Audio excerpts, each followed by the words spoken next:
All in favor? Glenn? Yes. David? Yes. Donna? Yes. Leslie? Yes. Ron? Yes. And myself is yes as well. Okay, at this time, I turn it over to Dr. Stover for his superintendent's report. Thank you, Ms. Britton. I wanted to just tell the board our framework that we're tentatively working off of. We're anxiously waiting the governor's announcement of which phase we'll start in. And so we've been tasked with creating a plan for phase A, phase B, and phase C.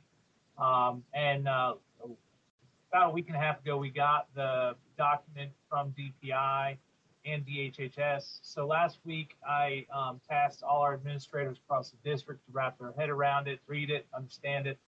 And then this week, that I would present a framework to work off of to start making some decisions or brainstorming some things and then making some decisions after the governor would announce his phases. So what we've done is we've created a core team, which is all our principals and our district office staff, to create processes and procedures wrapped around the DHHS model and the DPI model, and then to begin talking about the instructional model from what C&I is working off of as they put together our remote learning plan. After that, we would then seek input with different drafts and different surveys. We would ask teachers for input on the instructional model. Although they've given input already on a remote plan, we'll be looking for more input on what the instructional model might be looking like with a 50-50 model. And then we would put together a draft that we would get community input and then the entire staff input about whether they would prefer virtual, all virtual. As you guys know, we're working on an all virtual academy, or coming in as the phases. All that to say is we've got a lot of work to do, and we put together, we're doing virtual meetings this week to start brainstorming what those are. And again, we'll continue to work on this, but I want you guys to know that we are beginning to work on this and the framework to involve all our stakeholders. And we also look forward to releasing a survey to parents and staff after the governor's phases to kind of get their take of where they would anticipate seeing their kids or their students next year, whether it's virtually or in person. And so all that to say, it's kind of a complicated framework. It took us a while to get to that, but I think we have a good plan to get things done and give input on a draft as we move forward. So that's my update on that. And again, I just want you folks to know that we're working hard on that to try to provide for our students and staff. And then we have our finance report. So I'll turn it over. Yeah, that's it. I'll turn it over to Ms. Carla Aldridge on our finance report. Hey guys, I want to apologize, but for the late notice of a last-minute budget amendment that I sent to you later today. Budget amendments are always last minute, but they especially are this year because we were sitting in cabinet this morning and Marty was socially distanced but sitting to my right, and I said, Marty, you got money just now. So we got notification that we received, for lack of a better way to say it, 3 more pots of COVID-19 money, especially for technology. Not really, Marty may want to elaborate. We really wanted money for the service to, we wanted money for the service to provide service for mobile hotspots, but the money can't be used for that. It can only be used for devices and mobile hotspots. But anyhow, I came back to my desk and whipped up a budget amendment for that. It's about $472,000 for technology devices. And we have budget amendments for all funds on the consent agenda tonight. Just our usual moving funds around to make the best use of them. We updated our final payroll on Thursday, and payday is this coming Thursday, the 25th. So now we can really start closing out. If you see me sitting here working, it's because I'm posting our sales tax refund check that came in the mail today. I said to somebody, why does everything have to always come in at once? It doesn't get spaced out, it doesn't seem like. But closeout is coming right along so far. I'm very pleased. I would like to be able to tell you we won't use any fund balance, but we're not quite that far along yet to say that it's looking really good so far. And later on tonight's agenda under new business, I will be asking you to approve our interim budget, which is really not a document. It's just asking for your permission to continue paying bills and operating as normal until we have an approved state budget. And I don't think we're going to have an approved state budget this year, or this coming year, like we didn't have this year, but I think they will pass a salary bill. Of course, there aren't really any raises in it, just step increases for teachers, so that the state can go ahead and allocate funds this year. I think last year it was November or December before we were allocated funds. So that's kind of where we are for the financial update, but I'll be happy to answer any questions that you might have. All right, thank you. Thank you.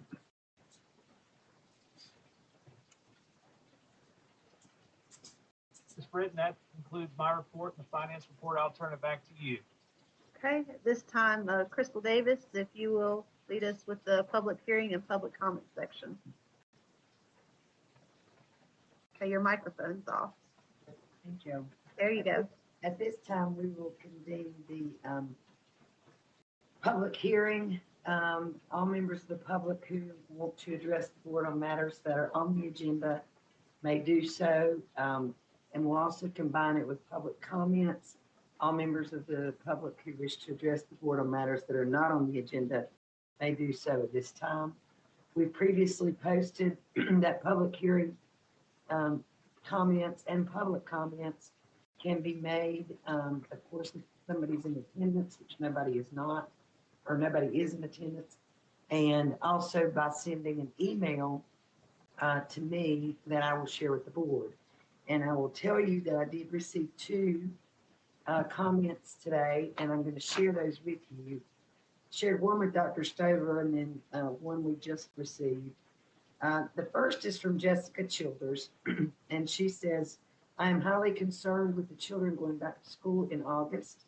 I feel the middle school and high schoolers should do remote learning, but still have outdoor sports. This way you can use all schools and buses for elementary students. The kids will be able to social distance, and I'm assuming she's talking about elementary, not have to wear masks, and the parents of the elementary students will be able to work. In Catawba County, hundreds of parents depend on the school system for childcare, so I believe it is necessary for elementary age children to attend school. It may be a good idea for middle schoolers and high schoolers to have a set day to turn and work throughout the week. Also, more Zoom meetings, Google meetings, possibly make them mandatory. And she offers her number for anybody to call. So that's one comment. The second is from Amber Vega. She says that I'm a parent of 2 elementary school children, and I'm concerned about the two meaning rules and guidance that Governor Cooper is requiring of our students and staff. Number 1, please explain why the individual school districts are not allowed to make decisions that's based on their needs in their community and schools. Number 2, what phase are you planning to follow in reopening schools? Will our children be able to play outside, eat in the cafeteria, socialize with their friends? And number 3, how long will these requirements last? Is this the new normal? Thank you for your time. So I responded to each of them.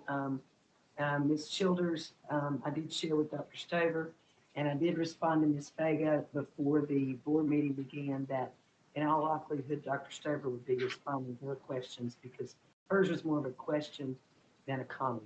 But I did want you to hear, I thanked each of them for commenting and for participating in our board meeting and being concerned.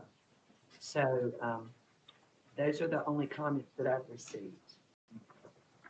And hearing no others, the public hearing and public comments are closed.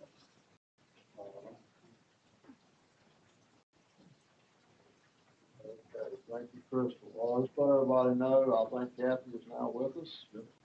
I was texting back and forth with Kathy. If anybody send me text, you'll know that it was between me, Kathy, and Marty. Okay. Now this time with the chairman's address, I'm going to yield my time over to Mr. Ron Abernathy for further insight on what he sees going on. Thank you, Chairman Fulbright. I'm going to preface and cage my remarks in my role in the School Justice Partnership. It's new. Some of you know some about it. Some of you may not. But the School Justice Partnership is an initiative that came out of the new Juvenile Justice Reform Act. And all school systems throughout the state, in some form or another, have a school justice partnership. Here, we currently have one in Catawba County, whereas we could have had three, one being for each school system.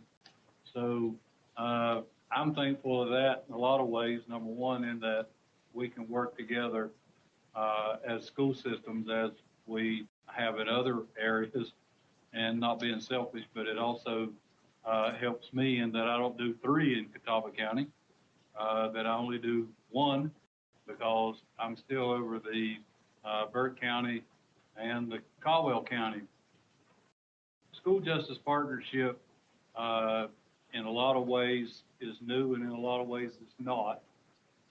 Part of the School Justice Partnership, Dr. Stover is on it, Mr. Gibbs is on it, Mr. Moore, Mr. Finger was a part of it. That will now be Mr. Houston. Ms. Davis is a part of that initiative. And we were meeting monthly. As you can imagine, all that went away come March. But the big part about that is the effort is to reduce the number of students, juvenile, that come into the court system. And as you know, a lot of them probably don't need to be in our system. Some of them do because of the seriousness of the charges. But to give you some perspective, in Catawba County, 72% of everything that we deal with in the juvenile justice system comes out of the schools. To give you some tagline to compare that to, the state rate's about 42%. So it's almost 30% more in Catawba County. Now, if it makes you feel better, and they probably won't like me saying it, but if it makes you feel better, Caldwell County is about 85, 88%. And Burke County is about 78%. So we are the lowest of the three. But that initiative is to reduce that number and hopefully to some degree. It may not. As I have said to our members, I feel like we've done a good job with the school system, but obviously there are those that feel like we could do better. And there are some areas that I think we could, i.e., in that we would have more programs that the school could make direct referrals rather than involving juvenile court, where the referral could come from the juvenile court process. And so it thus would eliminate that whole process with the juvenile and the family. Through those referrals would be mental health. There would also be drug counseling, drug testing could come out of that. And then the other part of that that's new for us is the teen court and sentence and circles, which Ms. Starnes is now a part of through the CRC. And so those programs, I think, will be essential. I think they'll be effective in helping us to lower those numbers, as I said, from the 72% to the 42% of the state. Now, the big part of the School Justice Partnership is working with the SROs. As you know, the SROs are in our high schools, middle schools, available to the elementary schools. Some districts have them all the way through, but they are vital. And what we're trying to do and working on through the School Justice Partnership is that they're not used for disciplinary action, that they're used when there is an offense that would be a criminal offense, et cetera, regardless of age, provided beyond the age of 6. And so a lot of times what happens, and I've seen it during my 26 years, that an SRO may be involved in a disciplinary action that turns into a criminal offense. And then that comes into the juvenile court system. So we're working with the SROs, and they receive very good training.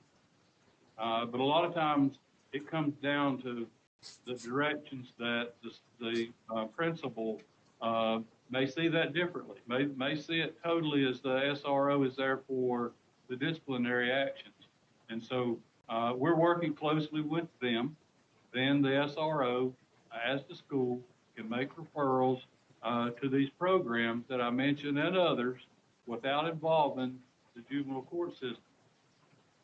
It's hard to believe that December the 1st, all my world was thinking about was the implementation of raise the age of going into working with juveniles now up to their 18th birthday, which means that as long as they committed an offense before their 18th birthday, I can now be working with them up to 20 years old. That's a whole new ball game for juvenile court. And so there's going to be more that we deal with on that end. And so the School Justice Partnership, again, to go back and address those and to reduce those numbers that we'd be getting. The other part of it is, again, is to have the resources out there that's available. Now, a couple things on my side on the juvenile part. Our numbers, obviously, like everybody else's, has been low. From the COVID-19 starting on March 12th or the 13th, everything from that point went down. We have been open. We've not closed. I have worked every day. I have worked most of the weekends to deal with matters, keep things safe, clean for our people.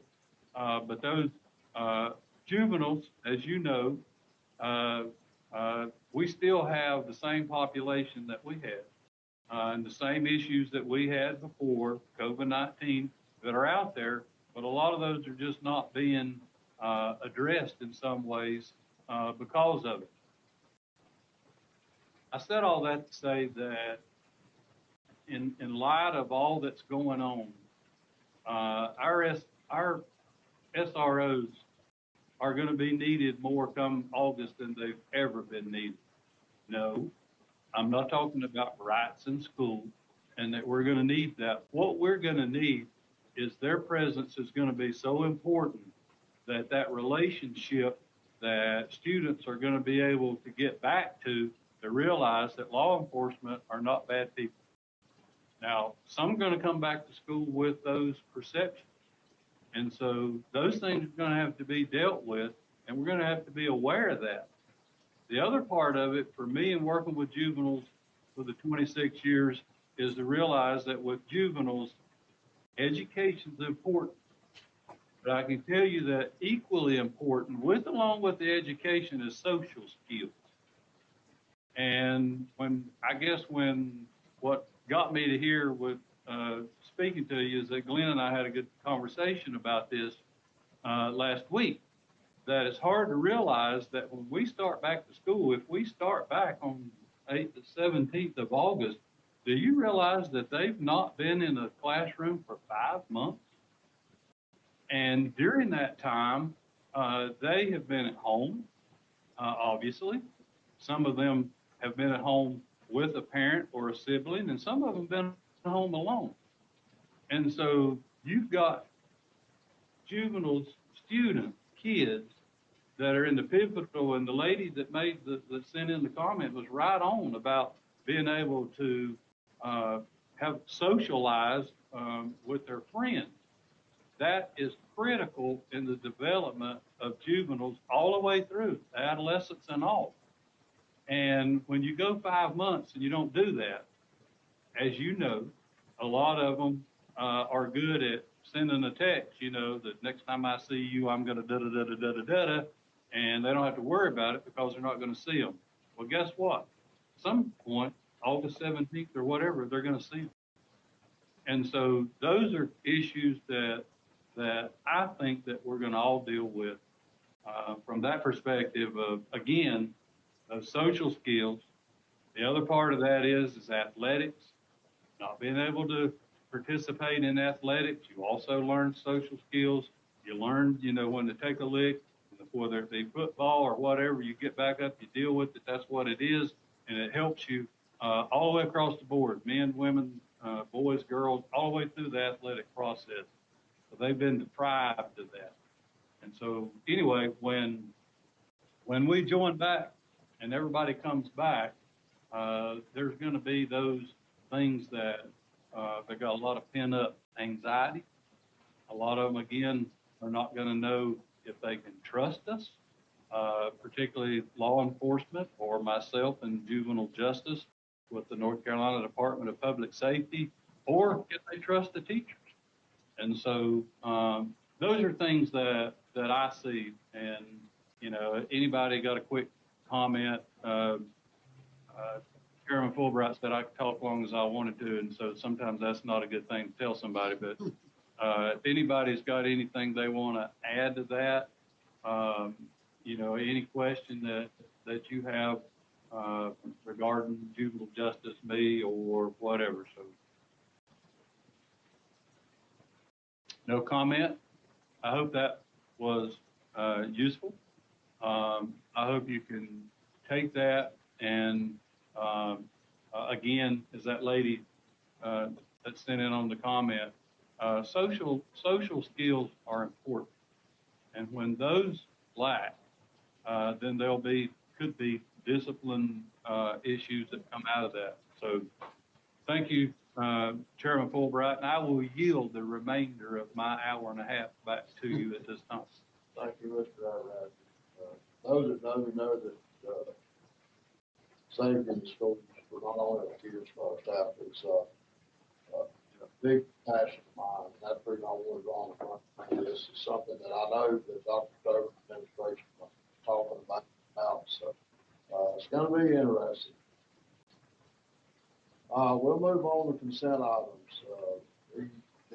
Anybody got any comments or questions on any consent items? No comments, no questions. We need a motion to approve consent items number 1 through 5. Motion. I make the motion. I'll second, Ron. Becky, you make the motion? Yes. Okay, Becky made the motion, Ron second.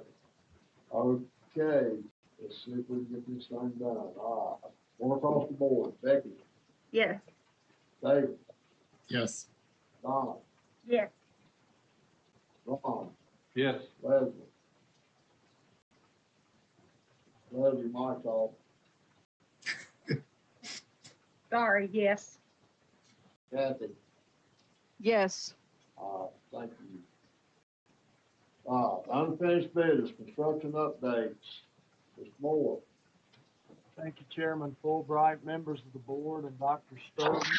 We had a wet week last week, and these pictures are basically from about 10 days ago. Hope you had the opportunity to review them. First slide is our exterior at St. Stephen's as we begin the project for renovation and construction of classrooms at that location. What you're seeing there is what will soon become bus parking. Next slide, please. You can also see the top driveway. That driveway is going to be curved in such a way to help slow or control traffic as it comes into student parking. You can also see on that right-hand side of that slide, again, another area in which they are preparing for our bus parking. Next slide, please, sir. Staging area is that picture to the left-hand side. You can see that corrugated drain pipe that is in that staging area, and the right-hand side is a retention pond that is required for this construction project. Next slide, please, sir. So on to Van Oak, you can see that we are moving well there. We had a meeting last week, midweek, during the rain, to discuss progress. I still feel confident that we'll be able to access the parts of the building that we will need for the opening of school. I think we're all a little concerned with the parking lot, but we're going to begin to work on Plan B there, just in case it's not ready in time for the beginning of school. But the building itself, we should be able to access and utilize. Next slide, please. The new construction is coming along well between the old building and the gym. And when I was there last week, they were actually hanging steel bar joists. I assume that the decking is on now by this point in time. And of course, once they get the building dried in, they'll move along quickly. All of the classrooms downstairs have been renovated, and teachers are moving their materials back in. Next slide. That's the gym floor. When I was there last week, they were painting the lines. It really has made a difference in that little gym. It's coming along well. Next slide. St. Stephen's High School, the drainage issues that we had there that were close to the track and the athletic fields. Actually, this is on Arts campus. You can see the evidence there where we placed that new drainage through that property. Next slide. And you can see how it's been reseeded. Now, the next part of that project is to apply that new track surface to that track. So that project is moving along well. Next slide. Security vestibules are continuing to be installed in our locations. We hope to have, at the end of this summer, roughly 20 of our 28 schools, and a lot of those security vestibules in those remaining schools will be handled by construction. Next slide. Tunnels coming in as well. We're actually getting pretty good at it now. We feel like we've made progress, and we feel pretty confident in what we can put together in the quick and how quickly we can actually get that done. Next slide. So last year, if you remember, we purchased a switchgear for Fred T. Ford, and it was rather expensive, and then we had time constraints and we weren't able to put it in. So that's been patiently sitting on a shelf, and that's where we're at right now. We're working to get that switchgear completed. That concludes this month's construction update, and I'll be happy to answer any questions that anyone might have at this point. I have one question. How many more security vestibules are there to be done yet, to be completed? As I said earlier, we've got just about 20 to 28 done. 20 of 20. I'm sorry? I was just thinking of what you said, 20 of 28. Right, and a lot of our remainders are going to be handled in construction. Maiden Middle will be a construction item. Maiden E will be a construction item. Cheryl's Ford will need to be put in place. Oxford E, we don't have any photographs of that, but we're working through that particular location. So we feel pretty good. We've made a lot of progress here in the last 3 or 4 years, and we're coming down the home stretch, I feel like we'll be complete here in the next year and a half or so. Mr. Moore, this is Ms. Starnes. Are we, the rain causing any significant delays so far in any of our projects? I would say the biggest issue that we're facing is at Man Oak. Getting it dried in. Again, I'm confident that we're going to be able to access the building. The issue being the parking, staff parking out front. It's going to be close. It's going to be close. But we're given what we're given with regard to weather, and I'm sure that we'll be able to make a plan be put in place to handle that. I'm glad that it's at a smaller school rather than a large school, so we can handle that at that particular location. It'll take a lot of planning, but we'll make it work. Thank you, Mr. Moore. You're welcome. Any more questions? All right, thank you, Mr. Moore. Thank you. Okay, unfinished business number 2, review of website information. Crystal, I believe you got that. Turn your mic on. I'm trying to behave with my mic off, but then I get called. I may or may not have received it, but Stephanie and I work together. I've sent you guys a sort of a bio questionnaire, which is going to be pretty easy for you to respond. And we're hoping that you can get that back to us by the end of this week. It's simply questions like how long you've lived here, sort of your history, if you want to describe things about your family, your occupational history, and even things you like to do that interest you. There's a list of 4 questions that Stephanie really wants you to try to answer at least one of them that has to do with you personally, so that people can kind of get to know you. Things like, what do you like to do in Catawba County, or what's your favorite thing to do, or what's something unique about you. So those questions will be really easy for you to answer, and I've given you kind of a structural outline of how it would read. So when you get a chance, if you'll just fill that out for yourself, pop it back to me, and then I'll get with Stephanie. But the other email I sent was a general description of the board, sort of an introduction of the board itself. And if you haven't, have all of you read it, or, okay, anybody not read it? Ron, have you read it? No, I have not. Okay. I'm going to read it to you, not to insult you, but just so you'll have it. Everybody will be sort of on record. The Catawba County Board of Education, describes you all, is an elected board of 7 community leaders who serve as the governing body for Catawba County Schools. Each board member is elected by voters from the entire district, and each member serves a 4-year term.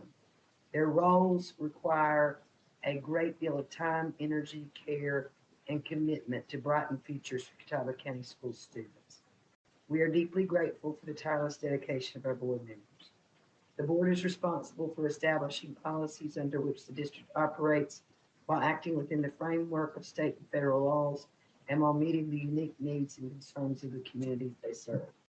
As civic leaders, our board members face complex and demanding challenges and contribute hundreds of hours each year, leading Catawba County Schools to engage, inspire, and empower.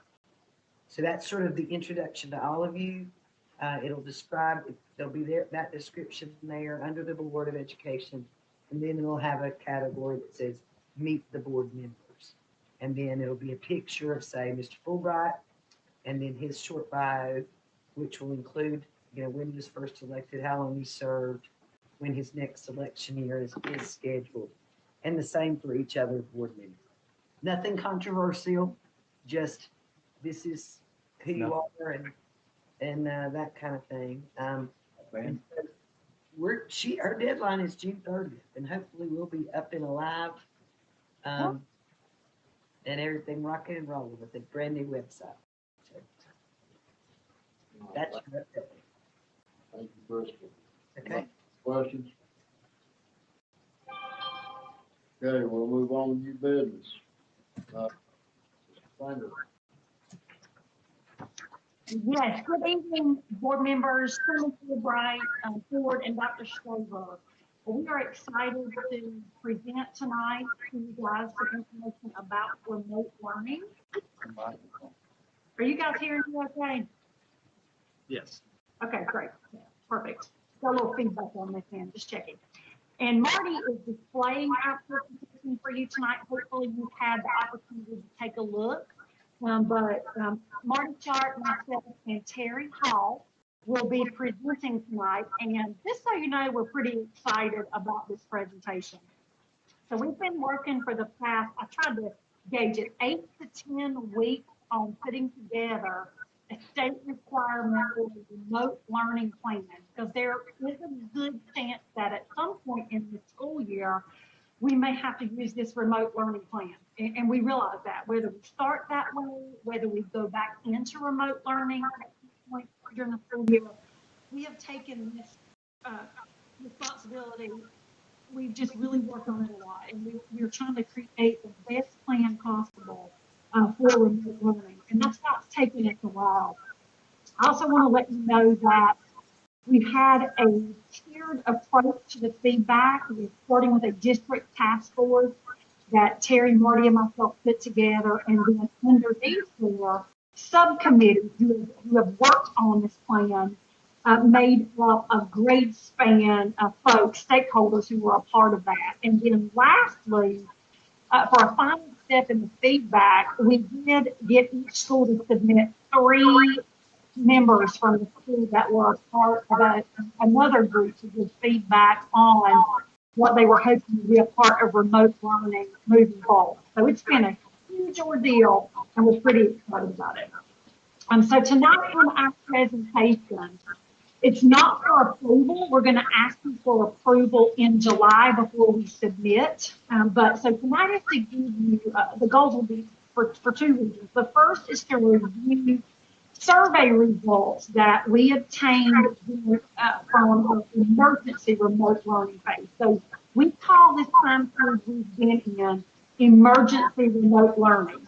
We're calling the phase we may have to go into regular remote learning.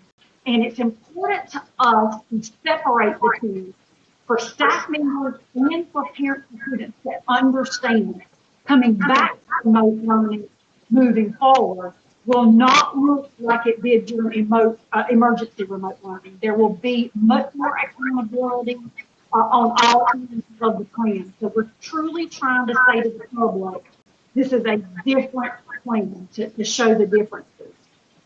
So the first thing we'll do is review some survey results with you.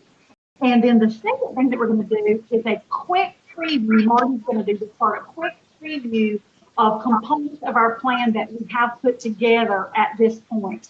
And then, of course, at the end, we'll let you ask any questions that you have and give us more feedback as we finalize our plans to bring to you early July. So that's the plan. All right, Marty, if you said, that'd be great. All righty. Hopefully everybody can hear me. I had to switch tabs. But let me start off by saying from the 3 of us, I somehow drew the shorter 2 straws. So I think I'm the lucky one to start this off and to end it. So hopefully it goes well. But as Deanna had mentioned, we did send out survey results, and we accumulated these results, pulled them together as of June the 8th. We've had 3,039 parents respond.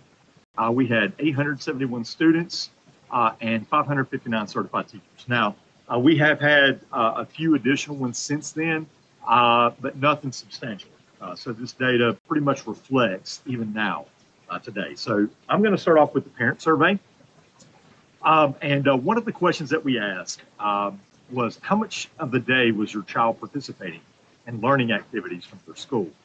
And as you can tell by the pie chart, the pie graph at this point, a large portion of our parents said 2 and above hours at this point, with the predominant being that 39.4% 2 to 3 hours each day. And what I thought I'd do is kind of put that out there, and you know, if you have any questions, make sure to interrupt me before I move on. I'll go ahead and move on to the next if we're good. We asked, what time of the day did your child work on their schoolwork? And as you can see, you know, over 76% parents said that it was mostly the morning. We did have a substantial amount that did work in the afternoon as well. We had 36.5% in the evening, and then none saying it was at least less than 1%.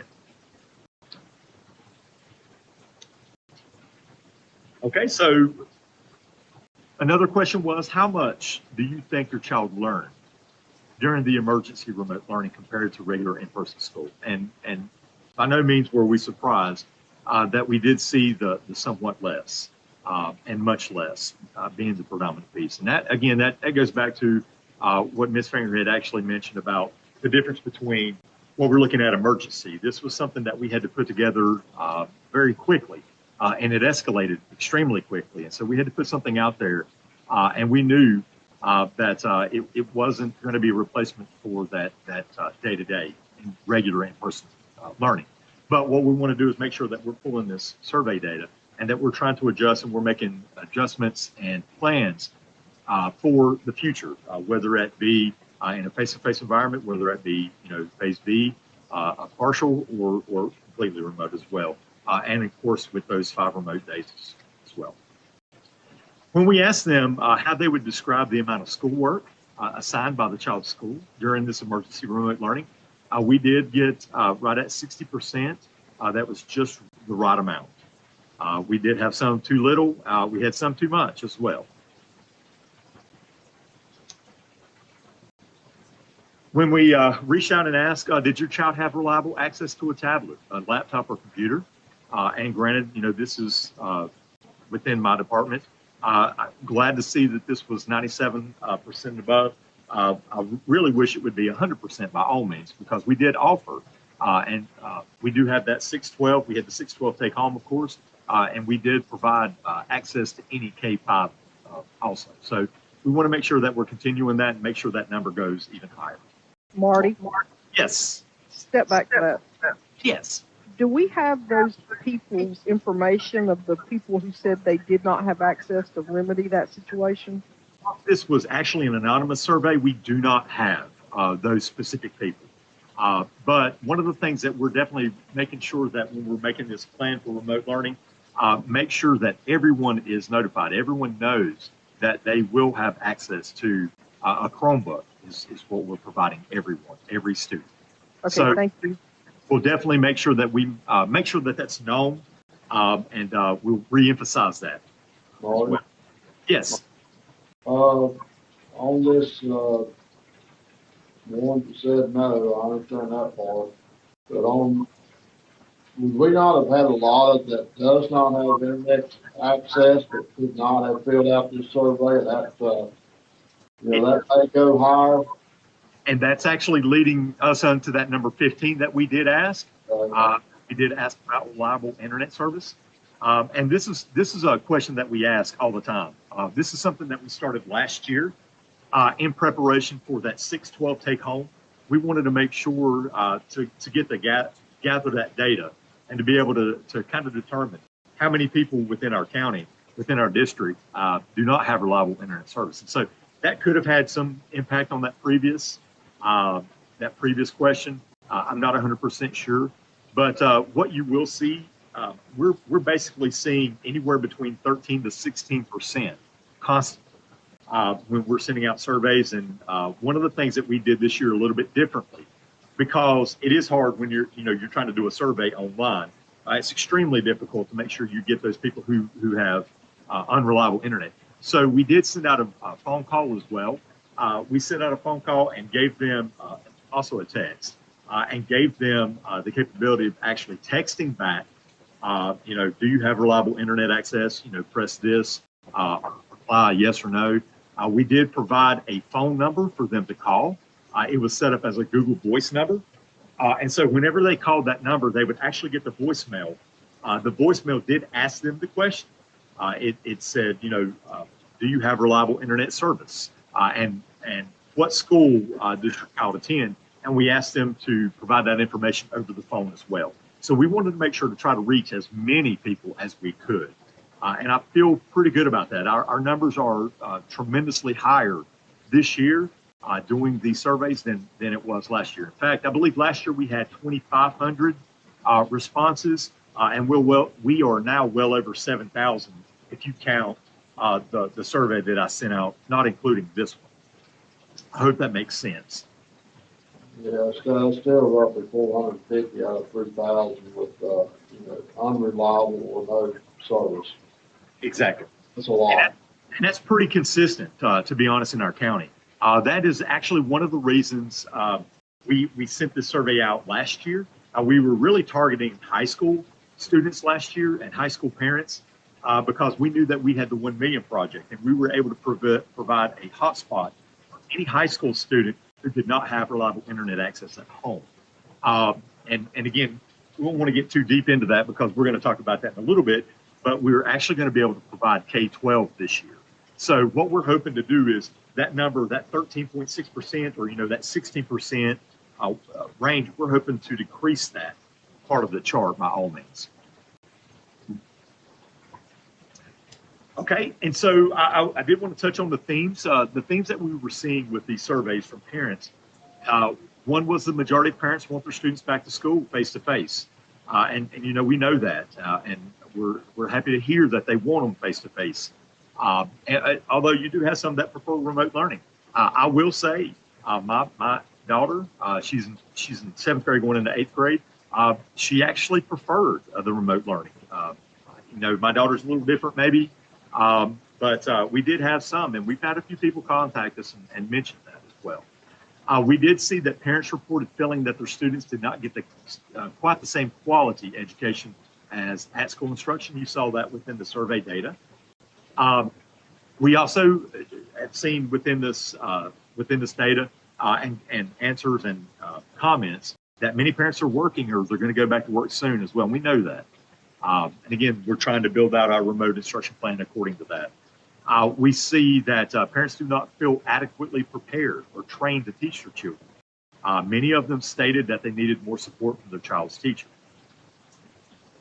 We know that we need to plan on to receive ongoing feedback, send out surveys, constantly provide this survey feedback loop to where we're constantly getting information from parents during this time. We did have about 300 respondents say they had little or no communication from their child's teacher. Again, this is anonymous, so there's no way to determine exactly that situation and the parent. We also saw that parents want clear information about student expectations. We saw that parents want the consistency and simplicity in navigating online learning. We started working on a lot of those pieces after we started the emergency remote learning, and that's something that we're continuing to move forward with.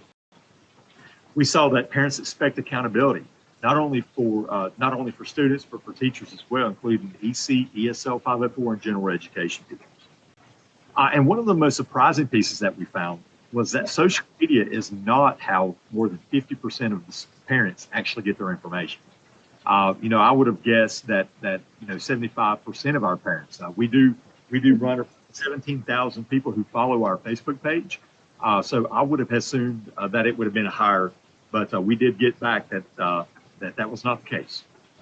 Any questions about those themes from parents?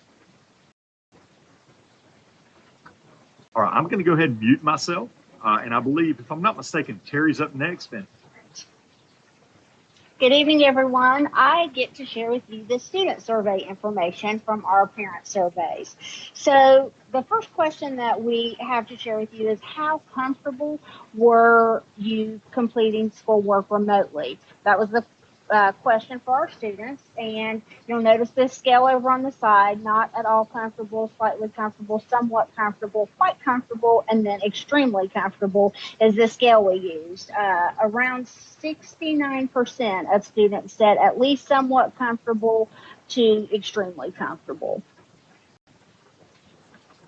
Okay, and the next question is, how often did you communicate with your teacher each week? That was a really important bit of information as we move forward for our next round of remote learning as well. And again, you'll see the distribution, 71.8% is the cutoff that I looked at, 2 to 3 times a week or more. And so you'll see the distribution there as well. Okay, and question number 11 on the survey is, how often were your teachers flexible and understanding with deadlines? So we know the teachers put the deadlines out there, but what if a student couldn't meet that? You'll see the scale here, and it looks like 88.1 were at least sometimes flexible with their deadlines, up to almost all of the time. And then, how did your teachers help you through the assignments? You'll notice that a large majority of the students reported that that teachers gave some instruction, but they wish they had more. Up to they did give enough instructions to complete their assignments.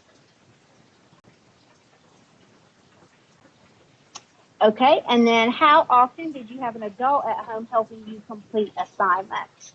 So again, the distribution there, it looks like around 62.4%, almost all of the time, or frequently, or sometimes had an adult at home helping them complete assignments. Okay, and then on average, how much of your day did you spend learning or completing schoolwork? Again, this is another one that really helped to inform the way that we wrote our plans for remote learning. The distribution there, you'll notice that 95.8% of the students were at least 1 to 2 hours or more. Okay, and then this goes a little bit back to what Marty was talking about. Did you have reliable internet service at home? And if you look at that, yes, I have reliable internet service, or I had internet service, but it was not reliable, so meaning it was not quite fast enough or not stable enough. That ended up being 99.2% of our students. So 0.8% of the folks who responded said no, they did not have internet service. And then the themes from the student survey. So students want live instruction, and that was a good thing for us to see. We know that online learning as a whole doesn't work for all students all of the time. Students asked for collaboration with other students. Assigning meaningful work as opposed to busy work is an important thing for our students. Students understanding how to learn in an online environment is vital. We see this often in online Catawba. Students have to learn how to manage their time, how to turn in the work and assignments that the teachers ask, and then how to get help if they need. Students prefer teacher-recorded videos for explaining directions or providing instruction. Students want more frequent feedback from their teachers. That also really helped to inform some of our remote learning for the future. And then students expect timely posting of grades. And so that's the summary from our students, the themes that we see from the students' results. Do you guys have any questions about that before we move on to the next? Yes, Ms. Hall, this is Ron. When you were doing the parent survey, and I was looking at it again just to make sure, but was there any indication of how many parents actually were at home not working during this time? Because I think that's important, because even in their comment section, one of them stated that many parents are working or will be going back to work soon. And so how we saw this and view this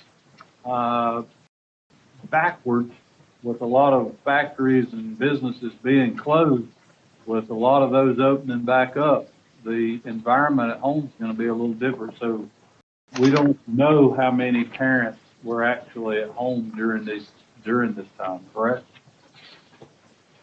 I don't think we know exactly how many parents were home. We do have some information from the 850 students who said they did have a parent home with them, but I don't think we got I don't think we have that from parents. Am I wrong on that, Deanna Yeah. or Marty? I didn't see it. You're correct, Terry. Okay, okay.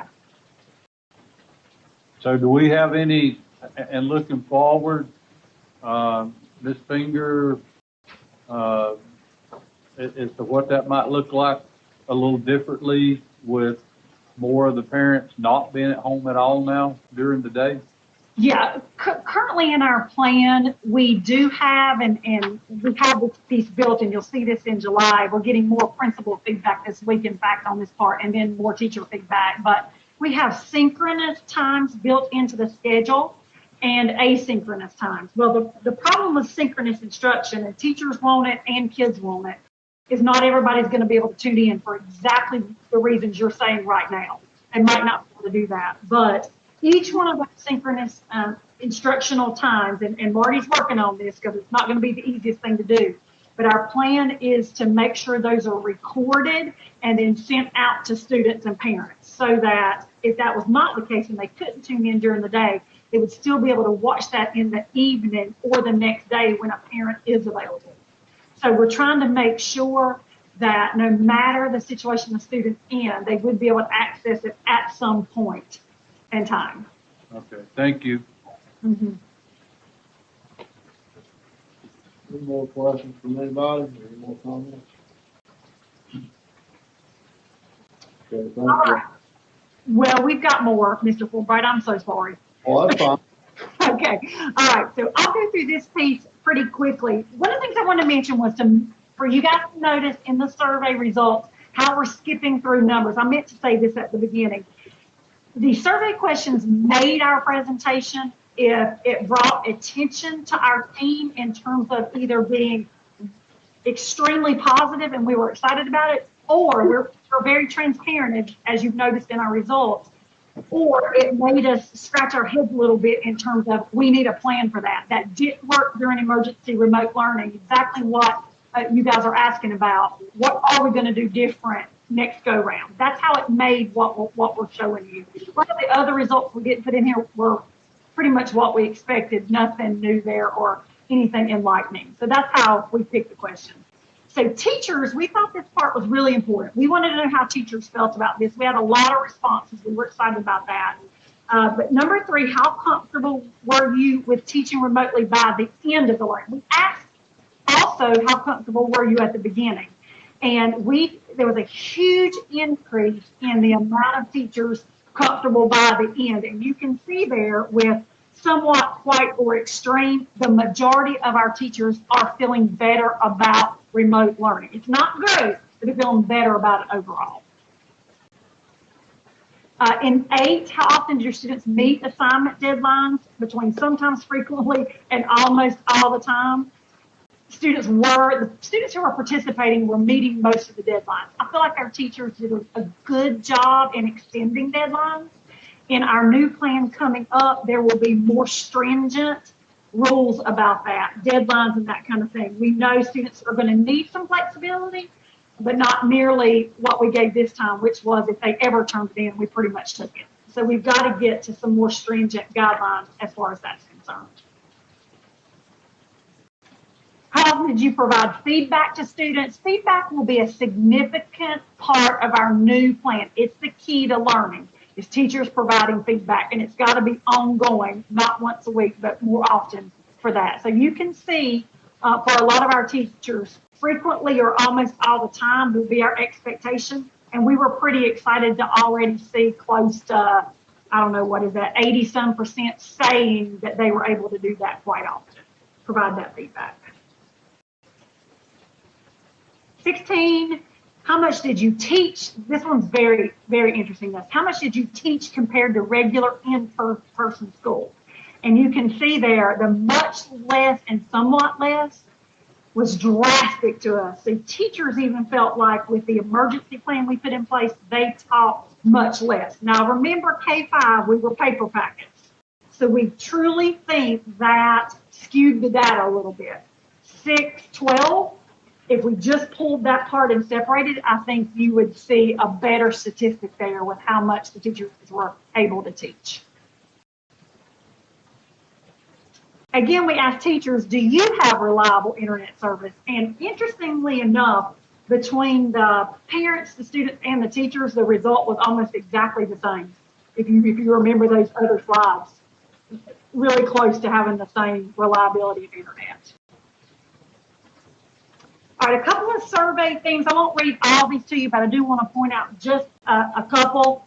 Teachers are very interested in accountability, and rightly so. Accountability for themselves. They're saying to us, give us the plan and we will do it. Don't make it vague. Don't let us guess. Tell us what you want us to do. What are your expectations? And we will pull it off. But on the same hand, give the students expectations and hold them accountable for that. During emergency learning, as soon as it came out from the state that grading wouldn't have an impact, it totally shot our teachers in the foot. They totally felt unsupported and that kind of thing. And we understood, although we knew during this crisis, a lot of students didn't have access or were even able to consider doing that. Also, they talk a lot about making sure there is internet. If we're going to spend funds, that we are supplying devices. We are making sure people have connectivity, teachers included.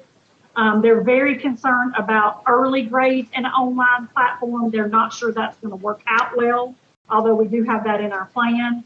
They do not like paper packets. They do not think that was successful. We're going to agree with them on that totally. It was not successful, but at the time, it probably was the best choice with what we could handle at the time. The need for EC students to have a different strategy for learning. It was not conducive. Making sure when we're online that students are having to be accountable for attendance and being there, and that teachers are required to synchronously teach. They've got to come online via Google Meet or whatever and provide instruction for students on a daily basis, every other day basis that they can handle. They think that's important. And then, of course, they want PD. And I don't know how much you've heard about that, but Ray Thompson and her group, along with the tech facilitators and curriculum specialists, are rolling out an awesome PD plan for the summer. So we're pretty excited about how all of this is coming together. Any questions about the teacher input and comments they've been giving us along the way and feedback?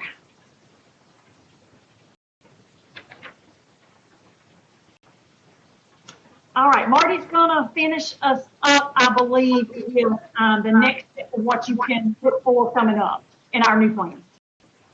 Yep. So, and if, again, between the three of us, we can answer any of the questions that that come up. But one of the things that we wanted to let the board know with our remote instruction plan for next year, they are due to DPI on July the 20th.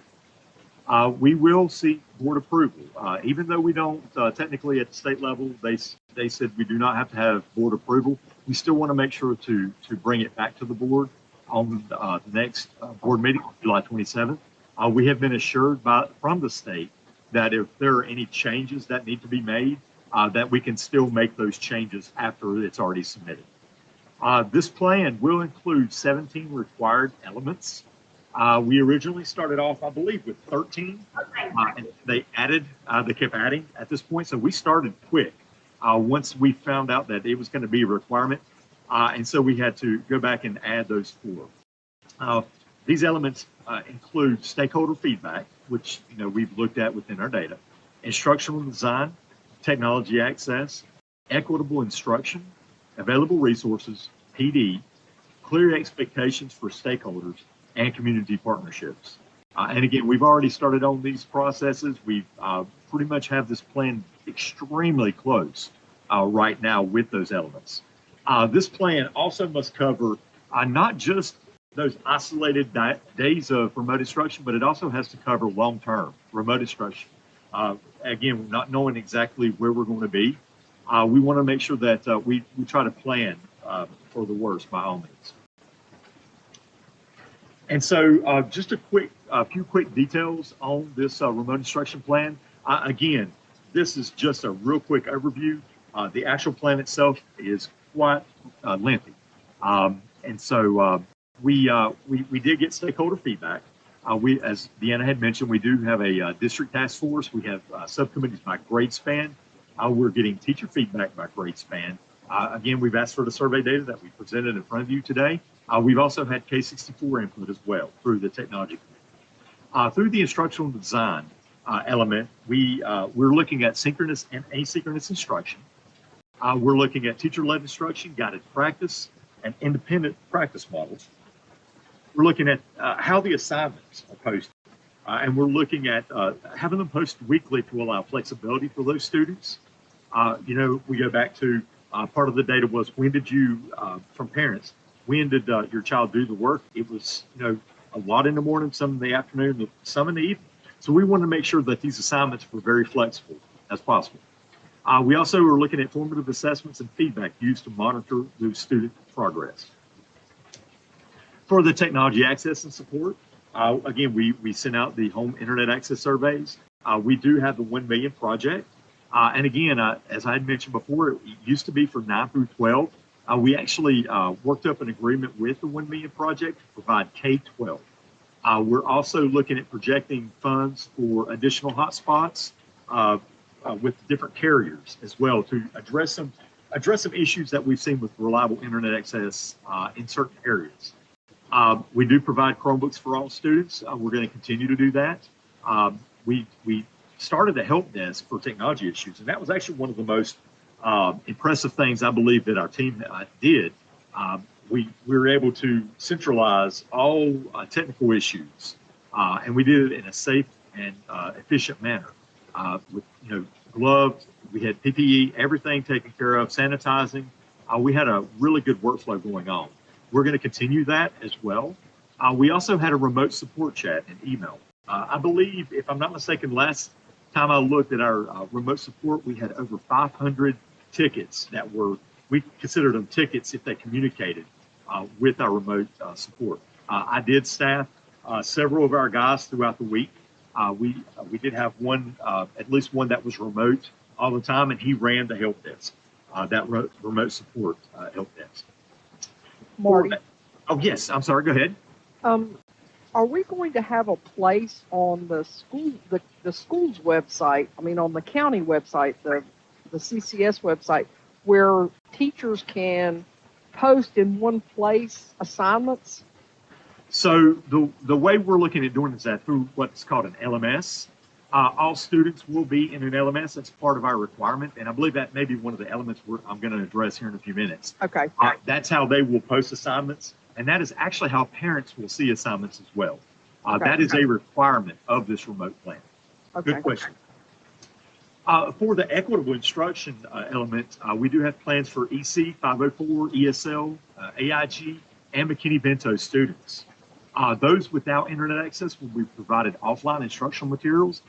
We've also been researching some ways to provide, even with the Chromebook, you can do things offline. It's not as easy, of course, but we're looking at ways to provide a USB drive of materials that they can actually use offline. We do have, we're extremely lucky in having community partnerships. We've got food provided to families through Child Nutrition Department and other community opportunities.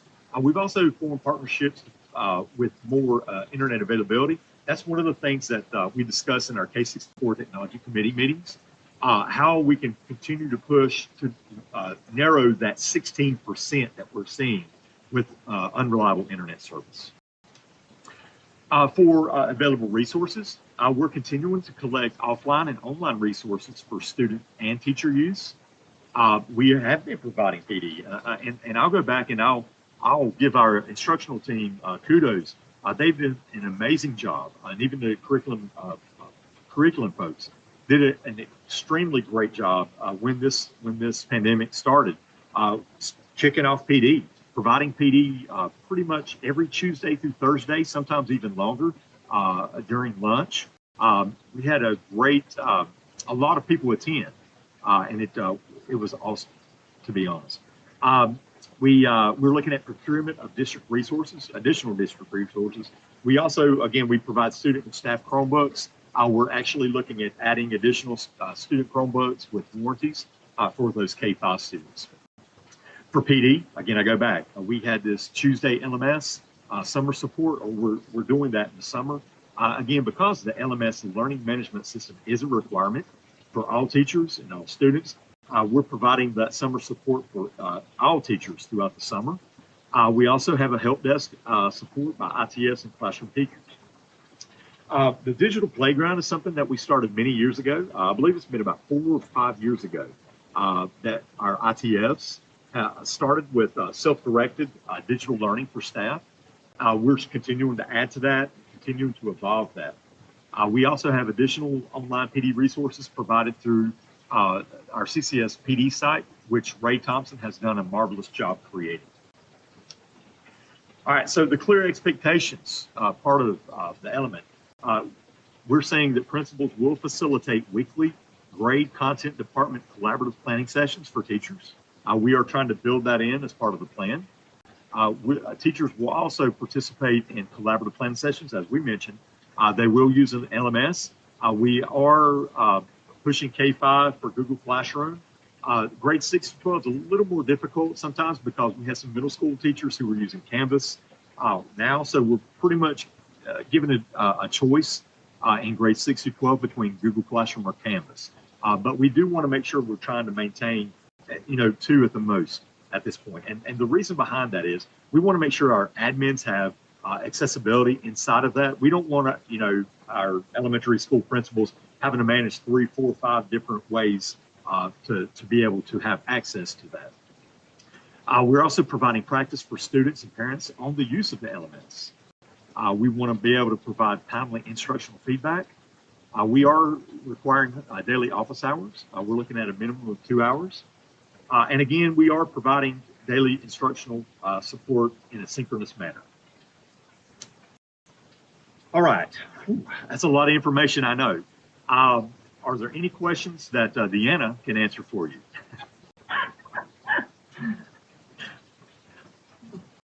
I'd like to ask, is the daily synchronous learning, would that be K-12? It would be, Leslie. In our plan, currently, the more detailed plan, we have put together by grade band what that could look like. So, for example, in the high school, just to give you an idea, and then I'll mention elementary to show you the difference. In high school, we're looking at a plan, we're still getting feedback, so this could change, but this is the part we're working on the most right now, is in the high school, maybe Mondays and Wednesdays, first and second period, have some synchronous instruction for maybe an hour. And then on Tuesdays and Thursdays, third and fourth period have synchronous, while the other periods are asynchronous. So it's kind of that way. In the elementary, it looks a little different. If a classroom's self-contained, we are doing a lot of focus on reading and math. So we want reading to be synchronous 4 days a week. We believe it's that important. We've got math in there synchronous 3 days a week with social studies and science integrated, but a science time built in, I believe on Wednesdays, we have an option for that. And then of course time for office hours. Elementary teachers love small groups. We have small group intervention times for more synchronous. So we've got a pretty detailed little schedule for that. Every student won't have every class synchronous every day, if that's what you're asking. If they did, they'd never get anything else done. No, So, I understand. Thank you. Marty, Yes. are we short any Chromebooks? No, actually, we're not. We actually have more than enough Chromebooks, but our issue is that some of the Chromebooks, the way that it's all worked out, 6 through 12 is the K64 take home. They're newer, they're warranted. We definitely warranted by all means. That was a great decision. We moved a lot of those high schools down into the K5. So what you see in the K5, you see a mixture of models, but you also see older models. And so one of the things that I want to make sure to do is build out a sustainable plan to where we can begin, getting rid of some of the older models that are end of life within the next school year.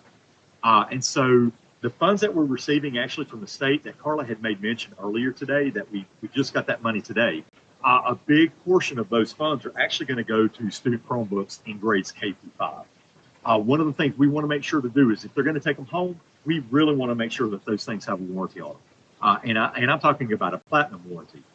If an accident occurs, a screen breaks, we want to make sure that we're covered. Now, again, we'll go back to the agreement that, we have parents sign. If it's negligence or if it's intentional, anything of that nature, we still have some things within our agreement with them. But again, we go back to anything that's accidental is automatically covered. Any kind of hardware issues, it's going to be covered for at least 4 years. I hope that makes sense. Yes, sir. That helped. That answered the question. Thank you so much. All right, no problem. All right, any other questions? And I know, we are not asking for approval. We want to make sure that we present that in front of the board to let you know what we've been working on for, oh my goodness, however long it's been. It feels like it's been 2 years now. Time is funny lately. But if there are no other questions, I'll go ahead and stop the presentation. Thank you. Thank you. Thanks, Mark. Okay, Marty, it looks like you're up again. Oh, bless y'all. All right, so I don't have a presentation with me today.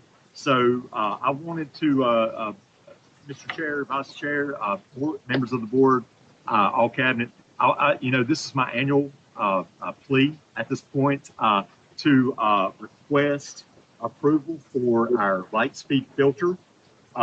The light speed relay filter is something we've been using for the past 2 years. And I will say, I think it's been a great, I think it was a great decision a few years ago to move in that direction, simply because that is what's called a cloud filter. So we knew that a lot of devices were going to go home. Our previous implementation of the filter actually would filter all the way through our system and then out to the internet. So we were used as a proxy. We knew we could not maintain that. With the amount of traffic that's coming from the outside into our district and then out, we wanted to make sure that we had a very robust and scalable cloud filter. So again, 2 years ago, we started with Lightspeed Relay. I'm not going to tell you it's perfect. There's no filter out there that's perfect by any means. It does require, tweaks all the time, but it has served us well, and it has served us extremely well over this pandemic, simply because we don't have to worry about malware. We don't have to worry about virus attacks. Now, some of that is taken care of at the Chromebook level, but a lot of other things we have to make sure that we're still HIPAA compliant. So that is the filter that we've been using. We're hoping that that's a filter we can continue using at this point. I do come in front of you with a 1-year agreement. I know a lot of times we try to do 3- and 5-year agreements to try to reduce the cost, but I don't know what's going to happen at the state level. If anything, this pandemic has really raised a lot of eyebrows about security and safety and privacy. And so there's been a lot of discussion at the state level about trying to change up the filter and trying to do some different things. So I did not want to tie us into a multi-year contract or agreement if something would come out next year through the state. So what we are asking is approval for not only the relay filter, but there's a second quote on that line as well, and that is the classroom piece of relay. So just really briefly, what the relay classroom does for us is it provides teachers the ability to view screens, to take screenshots. They're able to actually push websites to the students. They technically do not have to be within the physical building to push content to them. So if we're talking about synchronous communication, synchronous learning, they can actually use that product to push their screen to every student. They can do like raise your hand. Even if they're on a video meeting, a lot of times kids won't raise their hand in front of everyone. They won't speak up in a video chat.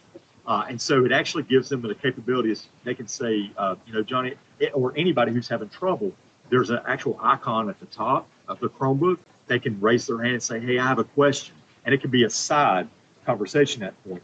And the great thing is that side conversation is always archived, it's always maintained, and it's always safe.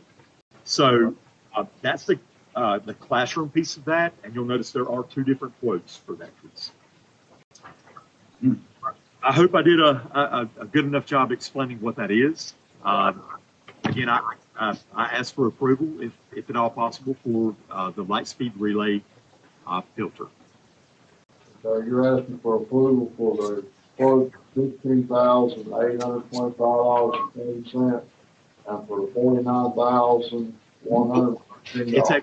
Yes, that is correct. Yes, that is correct. Okay, anybody got any more questions? I'd just like to ask, I know Carla mentioned at the top of the meeting that there were 3 new pots of COVID money, and I know she said that was just devices, so none of this would be eligible for those funds. No, but we have changed up the way that we're doing our budget and technology the upcoming year.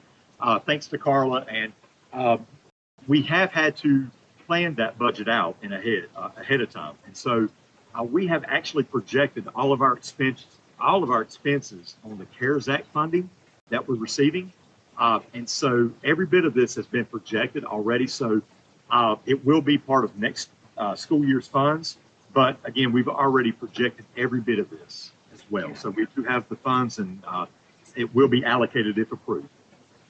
Thank you. No problem. Any more questions? Okay, we need a motion to approve Marty's request for the Lightspeed filter management. I move that we approve that request for the Lightspeed. Okay. Leslie, need a second? Second. Ron, second. Okay, let's go down the line. Kathy, Yes. Lester, Leslie, Yes. David, Yes. Becky, Yes. Donna, Yes. Tom, Yes. Wayne, yes. I get everybody? Okay, thank you. All right, thank you very much. Okay, Marty, you again. Yeah, can't get rid of me. All right, so I'm trying to switch between screens here as well. So, all right, so the new business 3 is the approval of purchase of an analytics service. This is actually the exact same company that provides our filter. We, in looking at trying to build out our CARES Act funding and our entire budget, one of the things that was asked within the CARES Act, and I can't remember the exact verbiage, but we have to do a needs assessment, but we also have to have a data analysis of that needs assessment. So in order to provide that data analysis, I had to pull from a few different pots. I was lucky enough to reach out to Lightspeed and request a free kind of trial of their analytics service. And I also use ClassLink as well. So utilizing those multiple sources of data, we're able to basically give a lot of detail as part of this CARES Act funding. And I'd like to believe that's a big portion of why it passed pretty quick. I'd like to think that. I'm not sure if that's it or not, but it opened our eyes a little bit about the way that some programs utilize data and is able to actually capture data. One of the things about ClassLink that we like is we do have some data capabilities within ClassLink, but where it falters is, and I don't want to get too different or too technical, but within what's called the OSI model of layers, it's at a kind of an application layer. So it only captures information if people go to ClassLink and only if people are clicking on the content within ClassLink. Unfortunately, there's a lot of services that we use that we can't integrate into ClassLink, something such as Pear Deck. Another thing is like Google Drive. Most of the time, people don't go to ClassLink to get to Google Drive. And so we're unable to capture that data within ClassLink. So what we're able to do is actually look at the filter, and all of the data that the filter captures is at more of a level 3. It's more of a network layer. So all of those bits that are going through, the filter captures and is able to actually look and analyze. So we're able to get a much clearer picture of what is going on, not just within our district, but what goes on within remote learning as well. And so what I'm coming in front of you with is a request to continue to utilize that Lightspeed data analytics service. That I really think it has given us a lot of insight into what's going on within our district again and at home. It's helping us kind of look at our return on investment. So if we're able, like, for example, Pear Deck, one of the things with Pear Deck, we got a 3-year agreement with them. But towards the end of that 3rd year, I can actually go back and pull every bit of this data from the filter because it's not captured in the ClassLink fees. I'm able to pull that data and actually see the utilization. The other piece of this that we're kind of excited about and would like to be able to utilize is the security and privacy concern. They actually utilize not only AI, but they utilize humans to kind of go through terms of services. They go through privacy agreements, privacy policies of the programs that you're using. And they give you an overview, and it's kind of like what we call a KPI. It's a dashboard. They give you like a red, an orange, and a green. And so if you see orange, what that tells me is, hey, there's some concerns about some privacy of that program. Now, what we see is we see a lot of teachers who are using free services all the time, especially over the past few months during COVID. That kind of worries us a little bit because a lot of times teachers, if it's free, it's for me. And I get that mentality. But if it's free, you're all the product. And so we want to make sure that our student data is private. We want to make sure our student data is never given out. We want to make sure they follow COPPA, which is a federal guideline. We want to make sure all of these products that are being utilized within our district has a privacy piece to it, and that we can see that clearly. And so that's what this gives us. This analytics service gives us all of those capabilities. And again, it goes back to it sees everything. It's able to capture everything as well. So again, I go back, I feel like I'm kind of rambling. Maybe I should have created a presentation for it. But it is something that we utilized over the past 2 months to capture all of this data, to be able to report on it, to be able to provide that for the CARES Act. And we are asking to continue to use that if at all possible. Again, I've got a quick question, Marty. This is Becky. So I see it's 17,000, and is that a price per device then? Is that how that quote is determined? Yeah, I'm able to negotiate that, and that's part of it. They'll give you a certain percentage over, and so technically, if you're looking at just devices, you're probably looking at more towards 18, 19, 20,000 is what you're looking at. So we're able to kind of negotiate to get that down in price, and that's kind of where we negotiated to, is the price that you see in front of you. So the numbers per device isn't exactly right, but that's how they give like a 10%, 15% overage on that. Okay. That makes sense?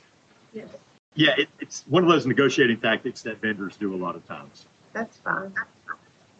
And I will say that as part of the CARES Act, again, I had to have this budget already created before we submitted.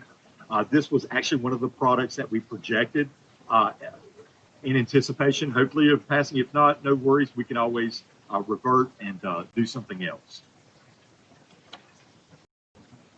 Thank you, Marty. Anybody got any more questions? Any more questions? Okay, we need a motion to approve Marty's analytic service next school year. Motion to approve. Motion from Ron to approve. I'll second. I'll second. Either one. Then Liz. Don. Yes. Becky. Yes. Ron. Yes. David. Yes. Leslie. Yes. Kathy. Yes. William, yes. Okay. Thank you. Dr. Jeffrey Eisenhower. Thank you, Mr. Chairman. Members of the board, we are asking approval tonight for the local CTE plan. You received 3 documents this week for review. One of those documents, Mr. Chairman, is the signature page that will require your signature and my signature once the board reviews and determines approval of the plan, if that is your wishes. If you noticed on my presentation to you this evening, members of the board, the document had dates of 2020 through 2022. This is the beginning of a new process under the Perkins 5 legislation, which means that this is now a 2-year process as far as the local plan goes, which is good.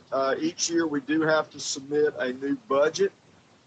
So we will come back each year with the budget piece for this. You may also have noticed in the formal document that was presented, which is quite lengthy, but it's very different from years past. There's much less narrative and much more written. I apologize, folks. I'm on vacation and I'm in a campground right now.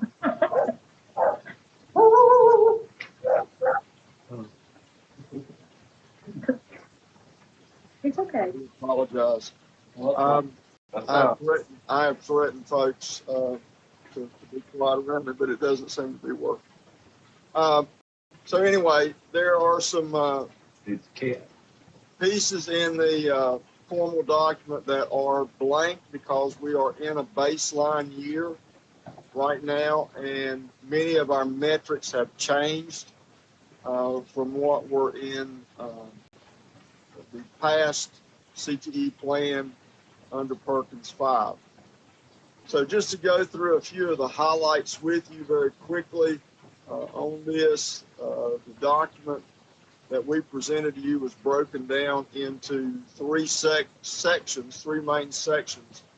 The first part being on data indicators, and as we receive those different areas, we have written strategies to address any gaps in performance. So we are asked to address our top 2 or 3 areas where there are gaps, and many of those gaps have carried over from past years, and when we look at CTE performance, overall performance in the district is very high.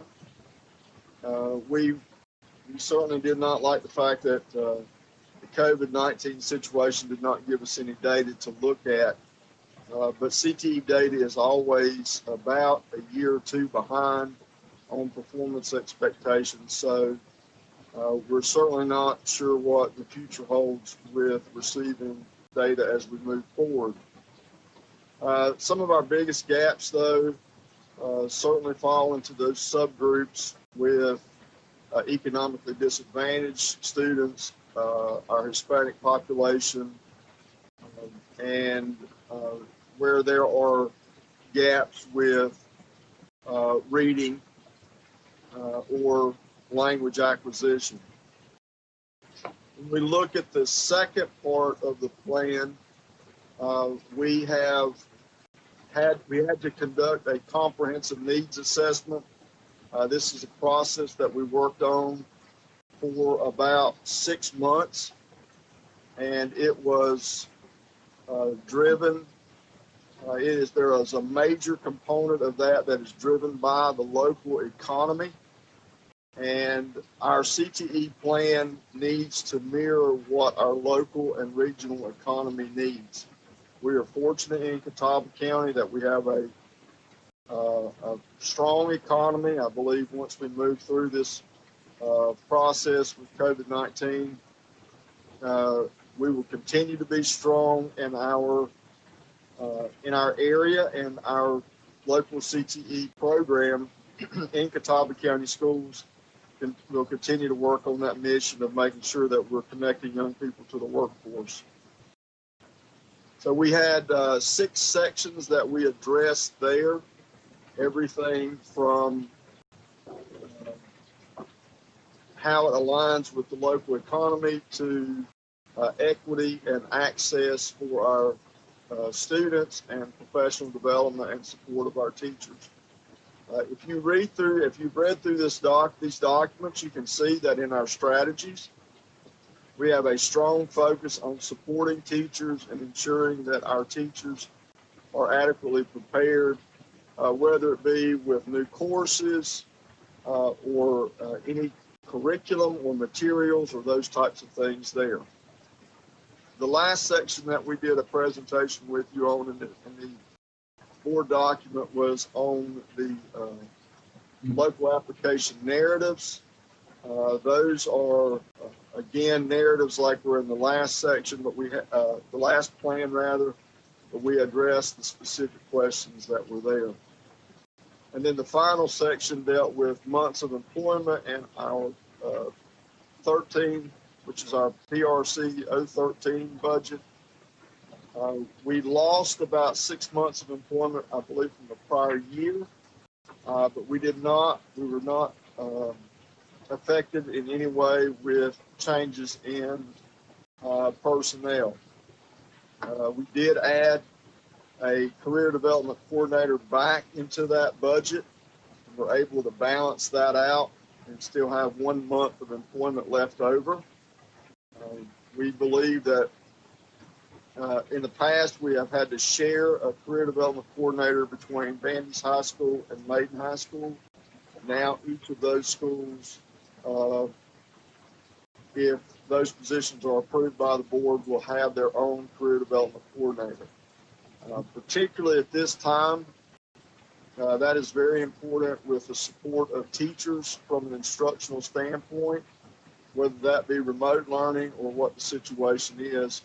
We just feel like there is a strong need that each high school feeder area have their own career development coordinator to work with everything from work-based learning to supporting those individual teachers in the classroom.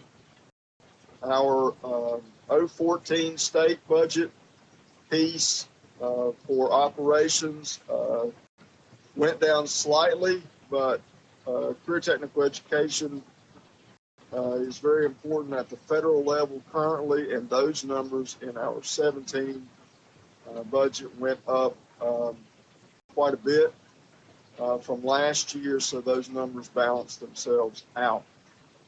I did have some questions from some members of the board on the allocation of funds across the district. And I will say that in spite of COVID-19, we are very fortunate in Catawba County, and we had some flexibility in spending the second half of this past school year, which was able to put us ahead in purchases for the new addition at St. Stephen's High School. So we've been able to purchase most of the materials, or rather the equipment rather, for the new fabrication lab.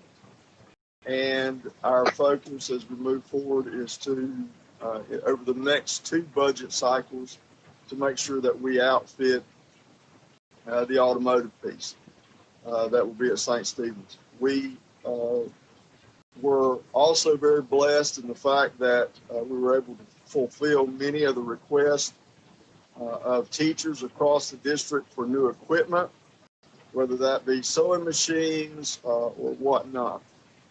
Moving forward, one of the things that you may have noticed in the budget is the purchase of 3 construction trailers so that we can move our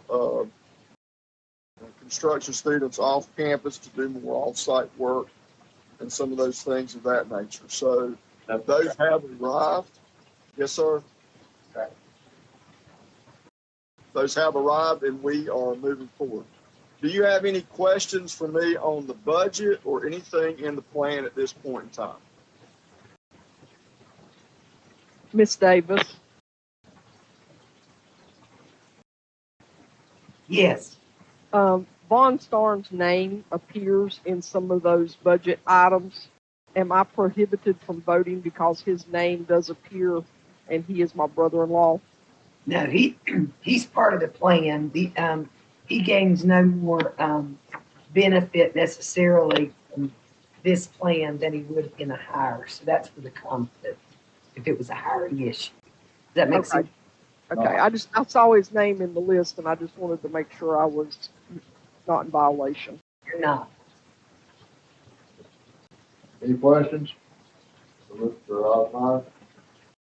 One comment, Jeff, let's double this program in 2 years if we get out of this another mess. Triple. What do you think? Ron said triple, I'll say double. Well, I'm very proud of the work that our CTE teachers did through the last several months.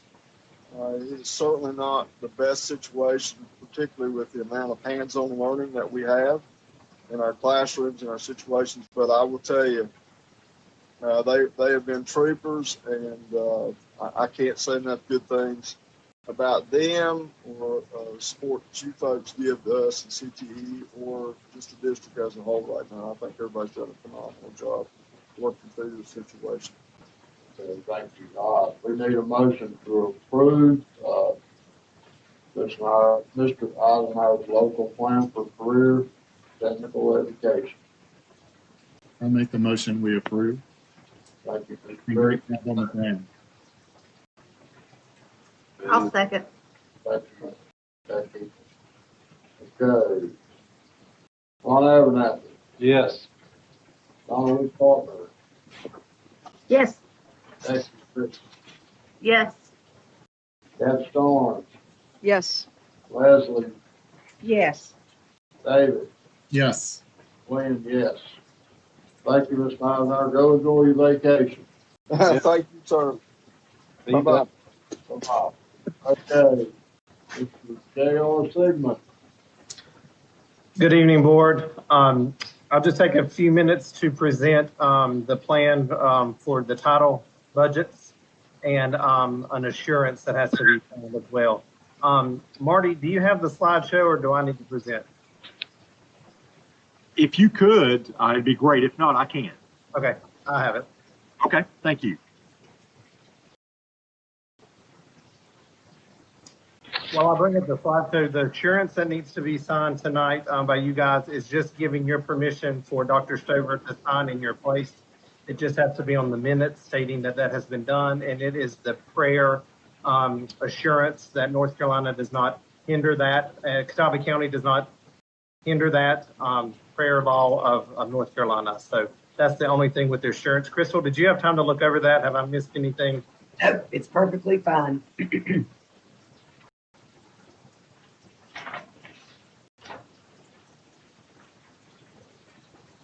Anybody have any questions? Nope. Oh, there you go. Okay.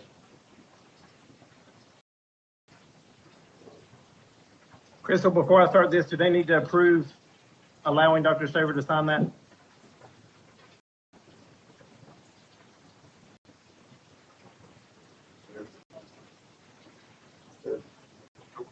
We need to go through the There will need to be a motion, yes. A motion to approve the assurance. Okay.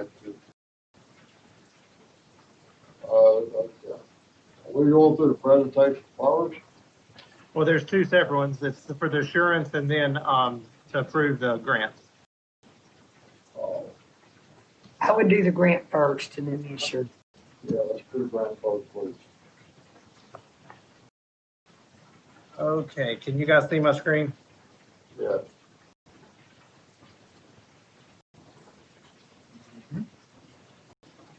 Okay, this is for Title 1, 2, 3, and 4. It's grants we do each year. So this year, this first slide lets you know how much it's a comparison with all the budgets to what we had from last year and what we're receiving this year. And then I put the difference. So for Title 1, which is our basic programs, we are getting an increase this year, as you see there on the first row. Our Title 2 is for to support effective instruction. That's mostly our professional development needs. We had an increase from the state, from the federal government. This is federal, from the federal government there as well. Title 3 is all Dr. Green, and that's our language acquisition students. We had a little slight of a drop there. Title III, the second part of Title III here is a grant, is a fund we don't get each year. We did not get it last year. This year we are getting it, and it's simply for immigrant children. It can only be used for immigrant children. So you see what we're getting there this year for that. And then Title IV is for student support and academic enrichment. And that is for technology needs, well-rounded children, and safe and healthy students. And we're getting a slight increase there as well. So overall, we're getting an increase.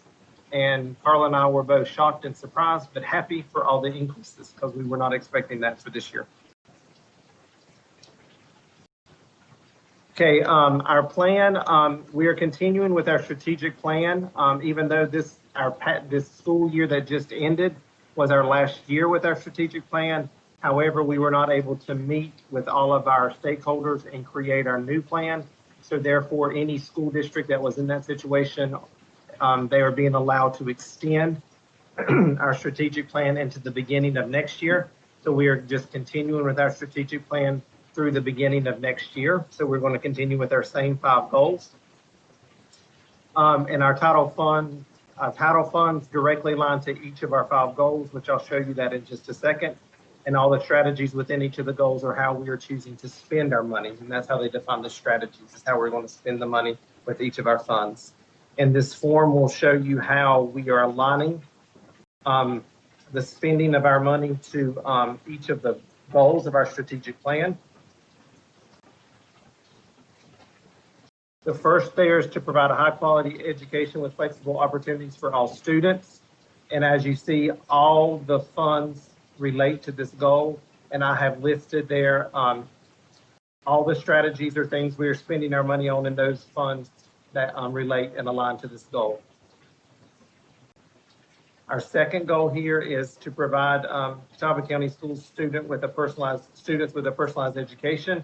And again, that's all the funds aligned to that goal as well, and a list of all the things we're going to be spending. I'll go into detail on that just on the next slides. The third goal is to provide students in Catawba County Schools with a highly trained, professional, and effective educators. And again, that's all of them but the immigrant funds. Fourth goal is continually enhance technology and financial systems. And that is all of them with the exception of the language acquisition goal and the immigrant fund. And our last goal is to all students in Catawba County Schools are empowered to be healthy, safe, and responsible. And again, that's all of ours with the exception of the immigrant funds for Title III. And there's the other strategies for that last goal. So back to the slide, our Title I Basic Program Fund, these are some of the things that we are spending that fund, the monies in that fund on, and that goes to our individual Title I schools, which is in our elementaries. Of course, we have 16 elementary schools and 15 of them are Title I schools, all of them with the exception of Sherrilsford. And they use these funds for the following things, as you see there. Classroom teachers, academic facilitators, STEM teachers, teacher assistants, tutors, and bus monitors, Title I supplies and materials, all staff development, includes everything, workshop registrations, subs for the teachers when they go, computer equipment, technology devices, and the software, STEM equipment and furniture, and stipends for teachers.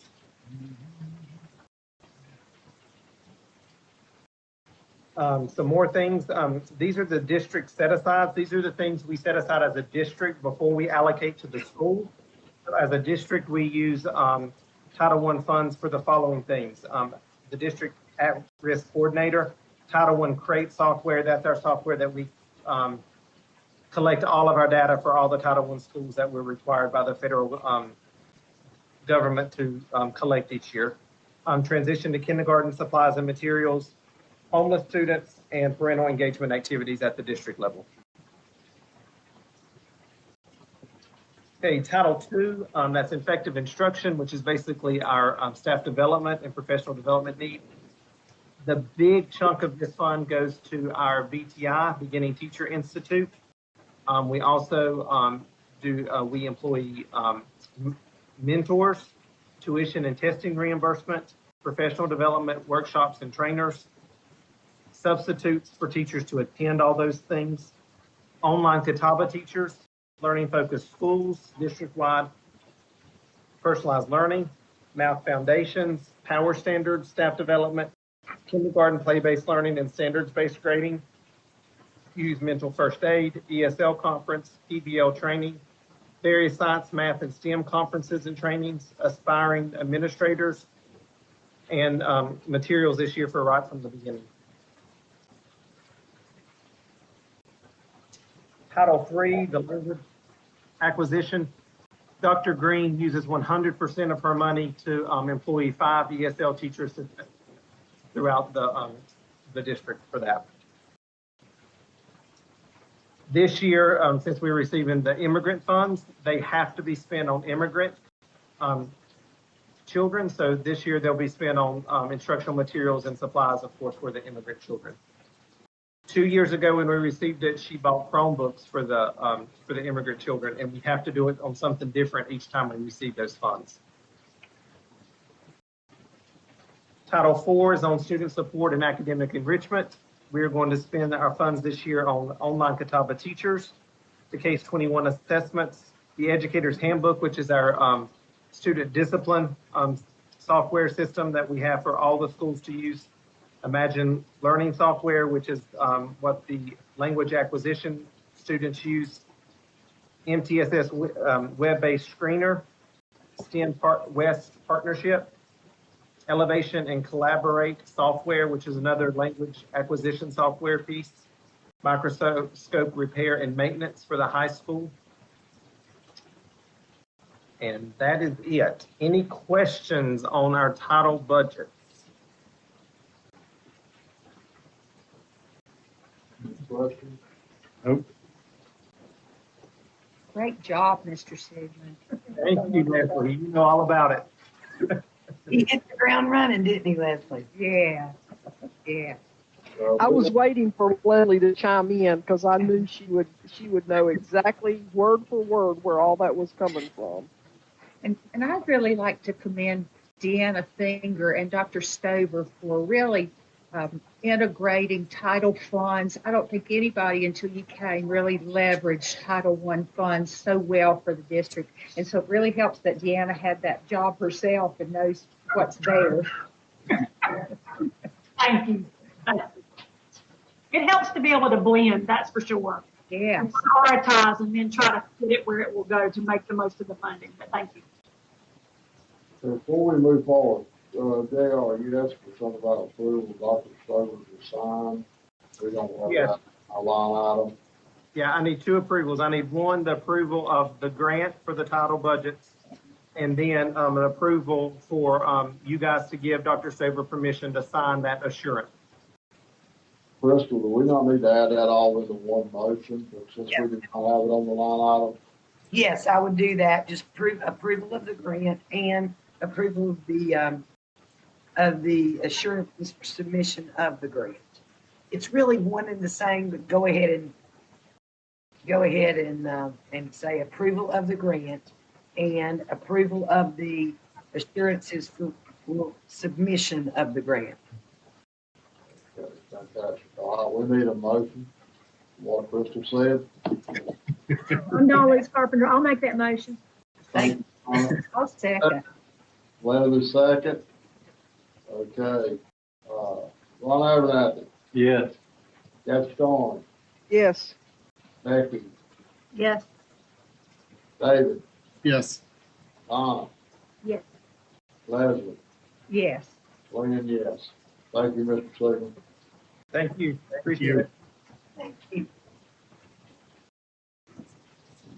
Okay, Ms. Shelley Black, Jumpstart. Good evening, Board. Thank you for a few minutes of your time this evening. I shared Jumpstart with you last time we met. Tonight, I'm coming seeking approval of 2 quotes that you have. The first one, Lexia, is a literacy online tool for us to use with our students in Jumpstart. It has an assessment tool to it, as well as some instructional pieces and practice pieces for our students to use both in the face-to-face session as well as the virtual session that they will be participating in. In addition to Jumpstart, we were able to work with the company, and this purchase will provide all the instruction we need for our students in Jumpstart, but it will also extend to the school year. And all grade levels of the school will be able to utilize this program, K5, K6, next year as a support tool in literacy. So not knowing how we'll go back, this will give us tools to use with our students and provide that support and instruction at home and help parents when we work on those foundational skills for literacy. So it really touches on the 5 domains of literacy and brings in the phonemic awareness and the phonics that are needed for students, and it gives that instructional support so that it's heard by an instructor that knows the information and can provide those tools to students. The second quote I have for you, Dreambox, it is very similar to Lexia. It's just the math tool to use. It's a different company, but pretty much follows the same format as Lexia. It has that ongoing assessment so that we can measure mastery of skills and concepts in math.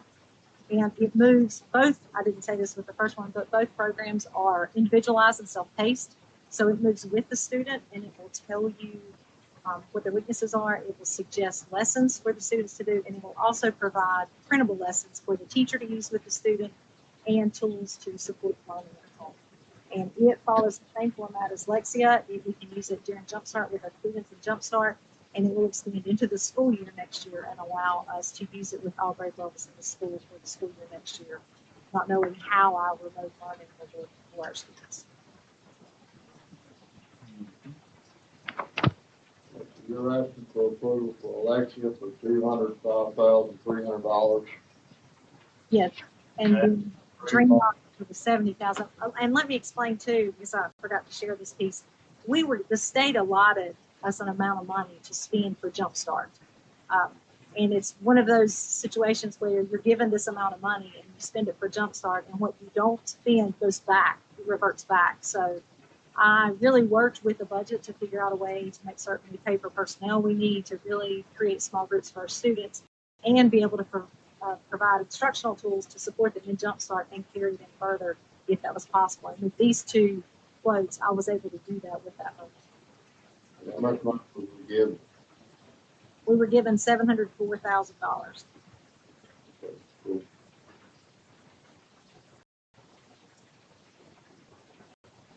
Okay, any questions? Any comments? Nope. Okay, need a motion to approve. I move that we approve both of these purchases. I got a motion from Donald first. Leslie on second. Second. Just because I'm louder. Sorry, Leslie. 6 seconds ahead of her. Okay, here we go. Leslie, Yes. Donna, Yes. David, Yes. Becky, Yes. Kathy, Yes. Ron, Yes. William, yes. Thank you, Shelley. Thank you so much. Okay, Mr. Houston. Good evening, Board. Thank you for allowing me a few minutes here. And I will say, I'm not asking for money, so mine ought to be pretty easy. I'm just asking for approval tonight of a summer workout plan. Shared a bunch of documents with you, some from the High School Athletics Association and their guidance on what they recommend. Also shared a form with you from the NCDHHS with their recommendations. So we took those recommendations, we sat down, Dan Moore, myself, Morgan, all the high school athletic directors. We put together a plan. We had a separate meeting, Mr. Moore and myself with Scott Eckelberger and Marcus Osborne at Catawba Valley Medical Center about our athletic trainers and the availability of those folks for us during athletics. So taking all that information, we put it together. We were quite surprised that on June 8th, the High School Athletic Association actually put out that schools could begin on the 15th summer workouts. They had kind of been saying all along that they were going to wait till June 26th and the governor's next presentation, I guess, on what phase we might be in at the time. But they went ahead and cleared that. We decided in our meeting that we wanted to wait until after the 4th to make sure that we could get all the safety protocol in place that we would need to make sure our kids were safe and that our coaches were safe. So as you look through all those documents, I highlighted some things, just some of the highlights we pulled out. And I will say this too, while I'm talking, it's for mainly our high school athletes to begin workouts on July 6th.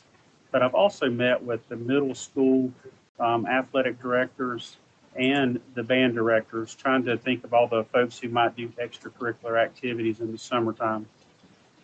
We had the same discussion that if they were to start today or July 6th, they would be under the same guidelines that I'm presenting to you tonight for our high school athletes.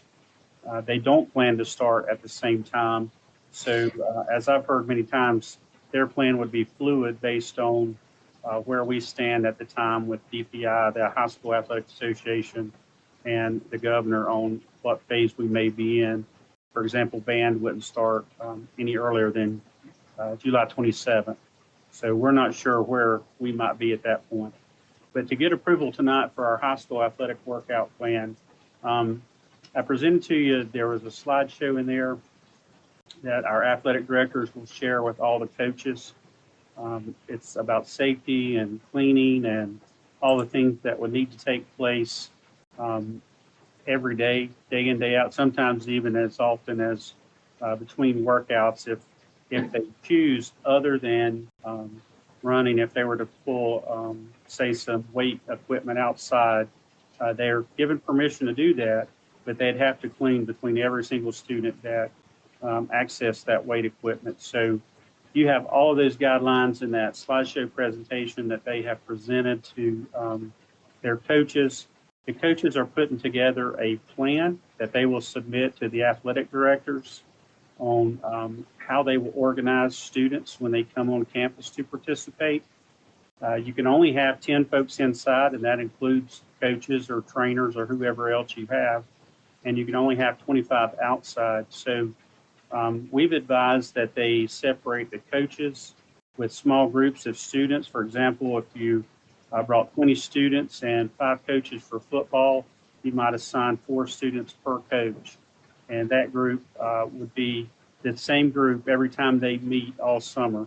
At the same time, they would do the same stations together. And that way, if anything did happen, we'd have the ability to track who that student or who that coach had been around during that workout time. And it would limit the number to 5 folks in that scenario as to who possibly could have been infected, or if someone came with a symptom on day 2, then we would know who to restrict. So the coaches will present those things to the athletic directors, and the athletic directors will present those back to myself. And I'll share those with Dan and make sure that we're on track with what we're looking for. Morgan was involved in the meeting, Morgan Williams, and he's going to supply the coaches with the face shields, the gloves, the thermometers, the cleaning solutions. We're going to use the same person every day for the sports. So if I take temperatures on Monday, I take temperatures for everybody on Monday. That way only one person is using that protective equipment, and only one person is exposed to all the students. So we've got him providing all of that cleaning materials for us. If we're doing things inside, we'll have our coaches clean afterwards, but we'll also have our custodians make sure that they go in and sanitize as well following the workout in the evening or early the next morning. So you can see all the forms. I have forms in there for you that if students or an adult does get a positive result, or if they're around someone who had a positive result, took a lot of those guidelines straight from what we're using at Quest. So we've got 2 forms that would get them back into practice if they can get them signed by a physician. Some of the most important forms that you were given there is one they have to fill out before they can ever come. And that's, I think it was titled, What If They Say Yes? Basically, they have to fill out those questions before they can come to participate. And all the answers have to be no. If any of the answers are yes, then they're not allowed to come out on that particular day. There's also a form that we would do every day. It's the daily monitoring form. Same questions. We're just going to have to ask every kid every day that shows up those same questions as we take their temperature. At any point in time, a student showed up that did have a yes answer, then they would be sent back home with their parents. If the parent is already gone, then they would be isolated until we could get the parent back to the facility to pick them up. And then I've added since then, I'm not sure if you can see that, we also have a form that's an informed consent on behalf of the athletes. It's also an employee volunteer acknowledgement. Basically, both are talking about they understand the risks involved in coming out and participating in the activities, and that they would not hold the school system or could not hold the school system responsible, that they accept the risk as they come out to participate. Let me just stop and see if you have any questions for me. Basically, we've laid all that out. That's all presented to the coaches. It'll be presented to the students. Each high school has sent that home through email. They've accessed the middle schools to send it to 8th grade students. The pre-participation form or the physical form, if need be, has been made accessible to all students as well. Somebody have a question? You got the start date of July the 6th. What's the end date for summer workout? Well, we don't really know the answer to that. Typically, August 1st would be the day that everybody started practice and things officially. We anticipate that that date will be pushed back. So right now we're in phase 1 of the High School Athletics Association reopening plan. They don't even have anything in the categories for phase 2 or phase 3. They put no guidance in those. All of those are blank. So until we hear something further from the High School Athletics Association, we would continue with this plan until they come up with something different for us. Scotty, real quick, this is Crystal. Do we have a form in place or some sort of spreadsheet that would have each coach acknowledge that they cleaned when they were supposed to clean? We do not have a specific spreadsheet for that, but we can create one. Okay. And I can share that with the coaches and the athletic directors, just like a checkoff sheet or a spreadsheet acknowledging what all they've cleaned in, not just at the end of the day, but actually in between each station they may. The reason I'm saying that is I had to go to the dermatologist, and literally on the wall at each office, it stated when it was cleaned and by whom and to what extent. And I think it was after every appointment, but it literally, because it was about a 20-minute spread as far as time. But I just thought about that, and we need to make certain that they feel accountable. Yep. People get tired, and this is exhausting. So we need to make sure they're signing off on it. And Dr. Clover and I had that conversation about looking at ways we could make sure that people were being accountable for their duties and responsibilities, and exactly what you just said. At the end of the day, they're tired. They've been with 5 different, groups out there circulating through events. So I can put together a spreadsheet form, put what they cleaned, how they cleaned it, the date they cleaned it, and just make that available to all the athletic directors and ask them to make that part of the plan that the coaches give back to them, is that they'll fill out that information between each event or exercise that they do. Yep. Good. Thank you. Yes, ma'am. Scotty, will you be going by and just making sure, check every once in a while, make sure everybody's following the plans and everything? Yes, sir. It's my intention to go by all the high schools and check and follow up, just do random drop-ins on all of the different schools and activities. We'll have folks inside and outside, quite possibly. So my intention is to go by each day and check on, not necessarily all of them every day, but some every day. Mr. Houston, this is Ron. Yes, sir. In reading the material, and it's laid out very well, and I appreciate all the work in that. Noted that the water bottles the athletes, students will have to bring and provide their own. Are there going to be any requirements as to what they have to bring, what that's going to look like? I know it said they had to have their name on it. Could it even be a former Gator bottle, Gatorade bottle that's now filled with water? Or is it going to be a type of container that, you know, a lot of the sports people use? It doesn't designate that it has to be any specific type of container. It's mainly because they can't operate any of their mass water. You know, they have a lot of times they have the different watering facilities where multiple people can come up to them.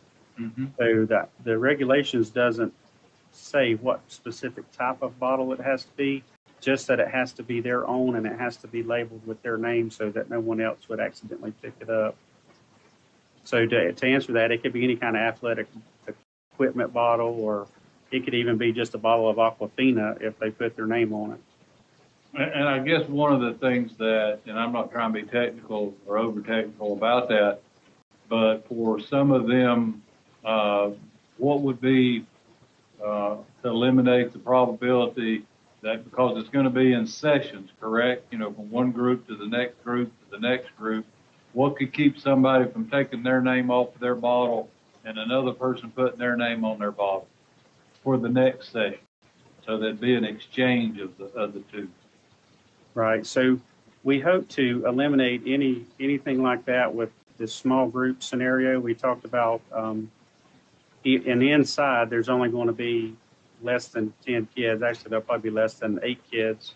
So you'd have 2 coaches. We're hoping to get to like a 1-to-4 or 1-to-5 ratio. Mm-hmm. And if students travel to different stations, then they could take the water bottles with them wherever they go. And there wouldn't be but a small handful of students there, and the coaches could monitor that. Okay. From group to group. Yeah, thank you. Yes, sir. Any other questions? I have a quick question. Yes, ma'am. So on the forms, it says that they can't participate if any of the questions are marked yes. But if you look at the check-in sheet that the coach has to do, there's 2 separate categories, cardiac-related symptoms and then the COVID-19 exposure symptoms. On the bottom here, though, it says, too, that until they have been cleared by a physician.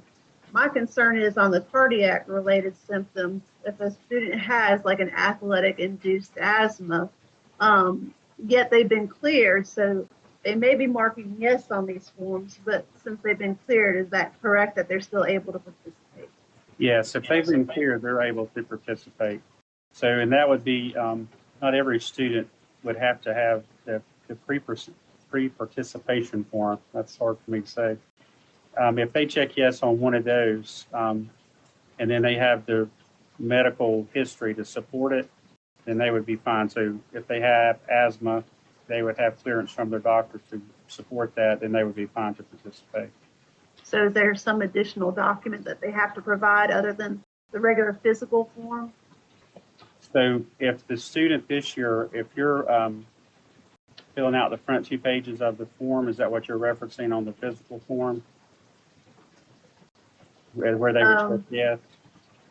Well, I know on the physical form on the side that the doctor signs off, it says, you know, whether they're cleared or not. And yet, you know, it's also noted, you know, what symptoms that the child has had experienced. So the doctors should be looking at those as well. I mean, is there anything more than that that needs to be documented to cover? No, I think as long as they're not answering yes to the questions on the daily monitoring form, they should be fine to participate. The doctor would have cleared them on the other sheet. Okay. Am I answering the question? Well, go ahead, Crystal. Explain too, Catawba Memorial has, and I may be saying Catawba Valley, I'm an old time resident, so I'm saying Catawba Memorial. But they have provided us with this was last year, with a program that actually tracks the history of students' health. So they're going to be, hopefully, the ADs are now looking at the student as a whole and their history. That's number one. And number two, they know now that if a student were to check yes on this current form, which it also has COVID on it, then they need to go back and make sure on the release from the doctor that the doctor has cleared it. That will be sufficient. It's not an additional form. Now, Okay. there may be a few glitches because this program just got up and running last year.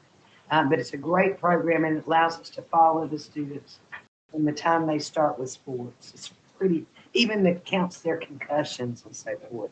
So I think it's going to be a problem. If there is, then there needs to be a conversation with the AD or the coach. It's okay, go look at the physician statement or the physical, and that physician cleared the student by signing the physical saying they're clear, because that physician knew of the symptoms and diagnoses at the time. So it should just one document. Okay, Thank you, Ms. thank Davis. you. Welcome. Does anybody else have any other questions? The only one that I have additional, and I'm trying to look at it, listening to you, that it goes all the way back to January the 1st when it says that if you've been positive or you, were said to quarantine. That's a long way back from July, and couldn't that possibly impact some people for 6 months? Yeah, it's possible. The very first question on whether they can compete, and that this is the form that they fill out before they show up. So I would think if it goes back to January 1st of 2020, and they did have a positive test, by this time they would have clearance so that they could provide that doctor's statement to then allow them to participate. But they'd have to check yes to start with. Even if they didn't have it and were quarantined, correct? For January? Correct. Okay.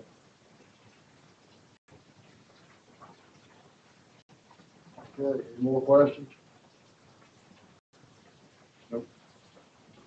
Okay, we need a motion to approve the high school athletic summer workout plan beginning July 6th. So whenever they change phases on us. So whenever they change phases Yep. off, that we need to add to it. Okay, need a motion. I'll make a motion that we approve it, but also add in the check sign off sheet.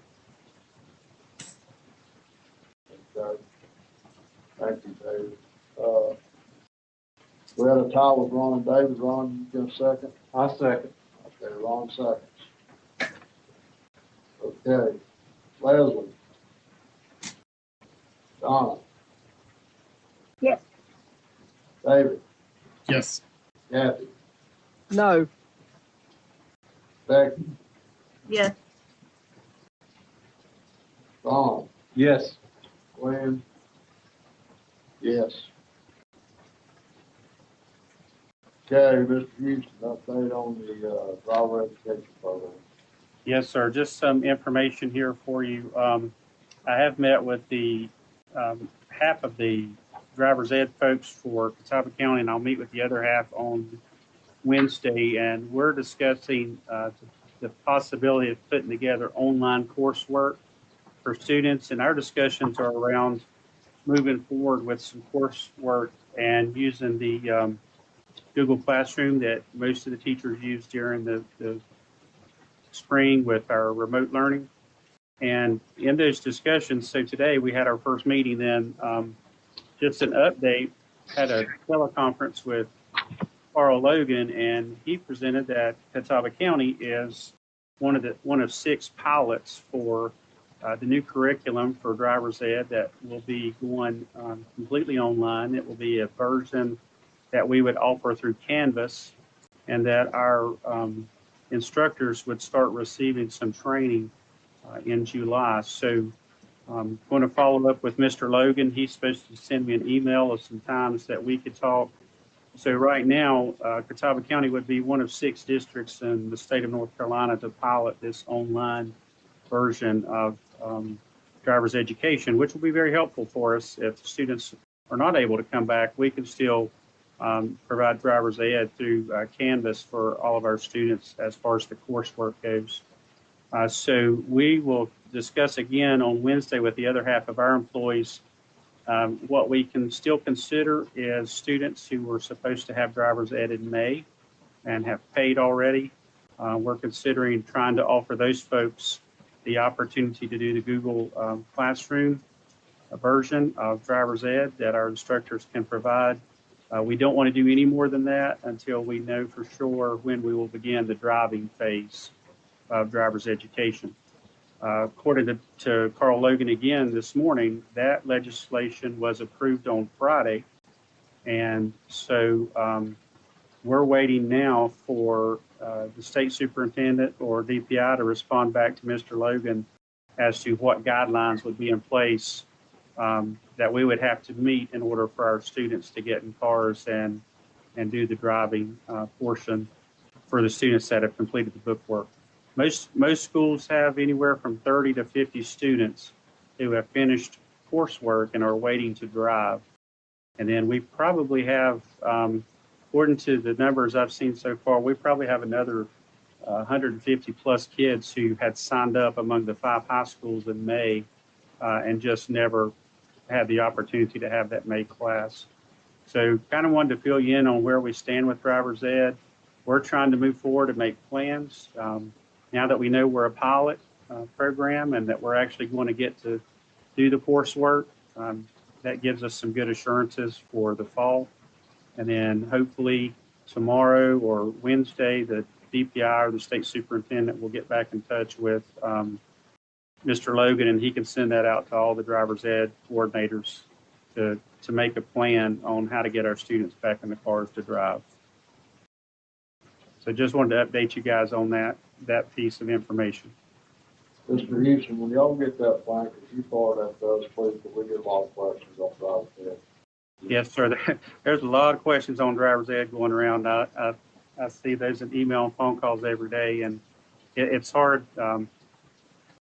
People are trying to go to private vendors, and my understanding with the private sector now, they're out to January or February as far as being able to drive with them here in Hickory. So a lot of folks are unsettled about the inability to participate. So I'll certainly give you that information as soon as I get it. And I will forward you on the other piece, that checkoff sheet, so that you guys can review it. Thank you. Yes, sir. Anybody got any questions?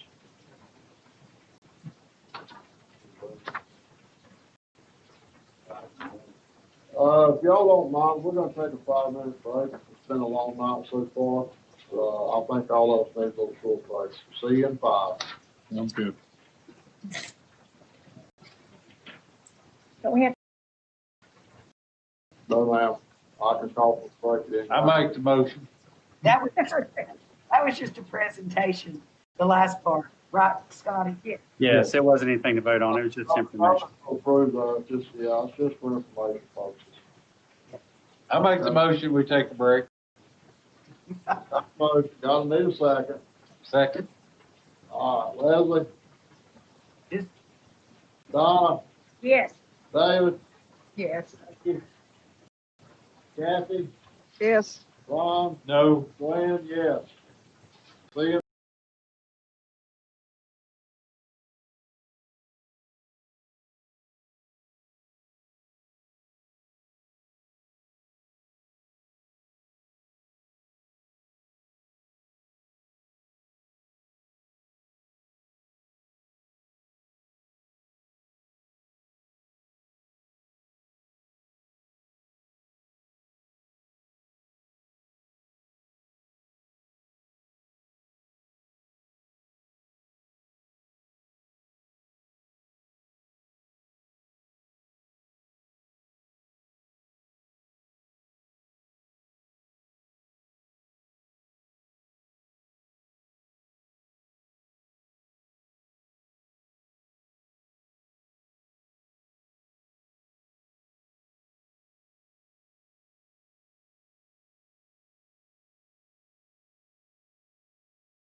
5, 4, 3, 2, 1.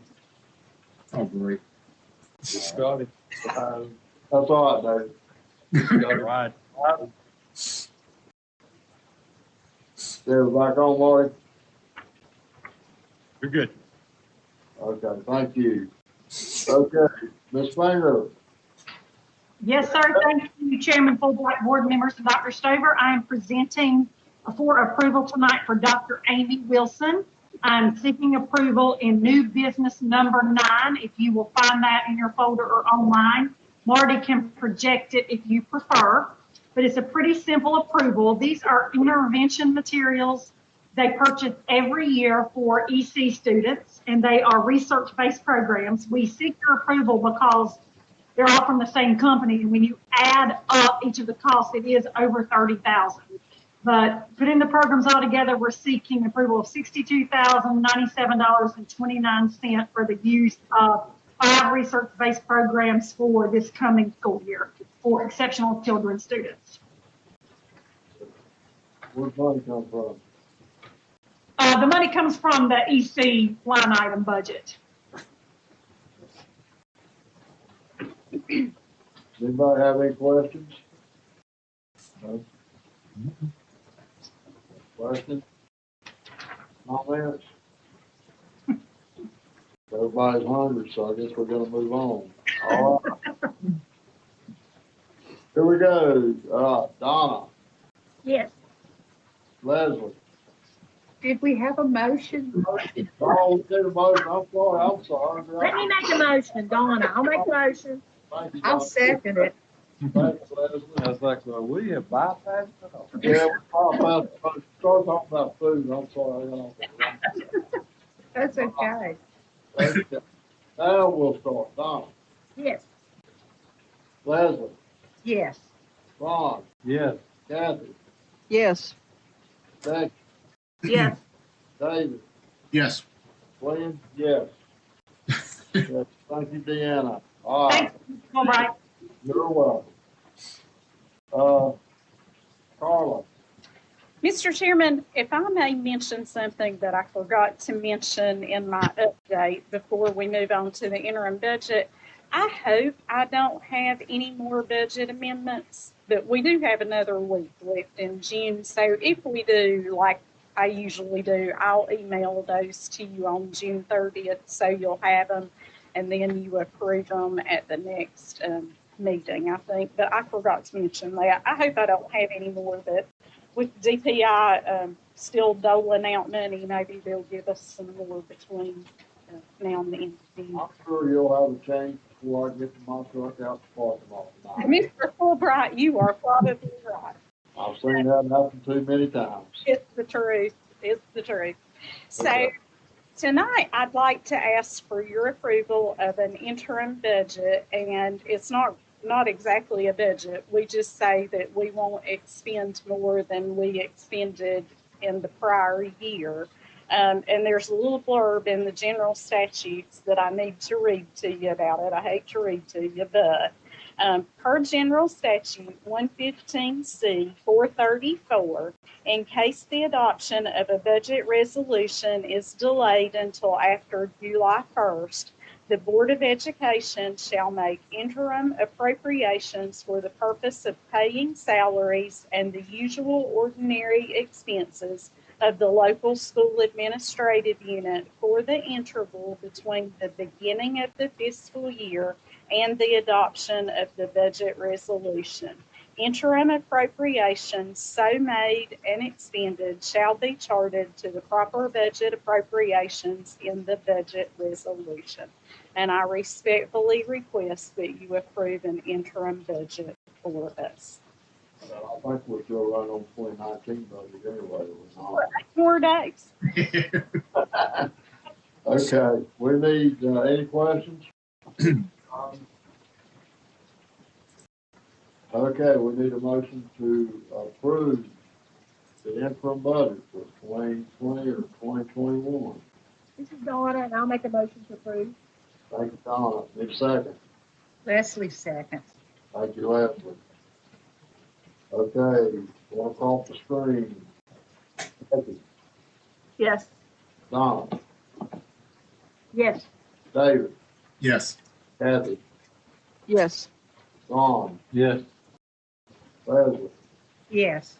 Glenn, yes. Thank you, Carla. Thank you. And Mr. Fulbright, you're right. We did operate on the 2018-19 budget and 19-20. We probably will in 2021. Strange times. Same budget. Yep. Okay, thank you, Carla. Thank you. Mr. Moore, Piedmont Natural Gas. Yes, sir. Thank you, Mr. Chairman, members of the board, and Dr. Stover. I seek your approval for Piedmont Natural Gas to install a line at Clyde Campbell Elementary School for the HVAC units that we are having installed at that location. So I would seek your approval of this agreement, and we've done this multiple times in the past, probably most recently at Claremont Elementary School. Any questions? No questions. Okay, motion to approve. I'll make a motion to approve. Thank you, Kathy. Need a second. I'll second. Donna? Thank you, Donna. Okay, across the screen. Kathy, Yes. Ron, Yes. Leslie, Yes. David, Yes. Donna, Yes. Becky, Yes. Glenn, yes. Thank you. Moore. Mr. Moore. Yes, sir. Next is the approval of a painting bid summary, interior and exterior painting at Lyle Creek Elementary School. The winning bid is with C&K Painting in the total amount of $50,320. I would seek your approval at this time. Comment, that C&K is not me, okay? I do not do paint. You're not a painter. You're a painter. Painter. You paint. I got Space. Yeah. Okay, any questions?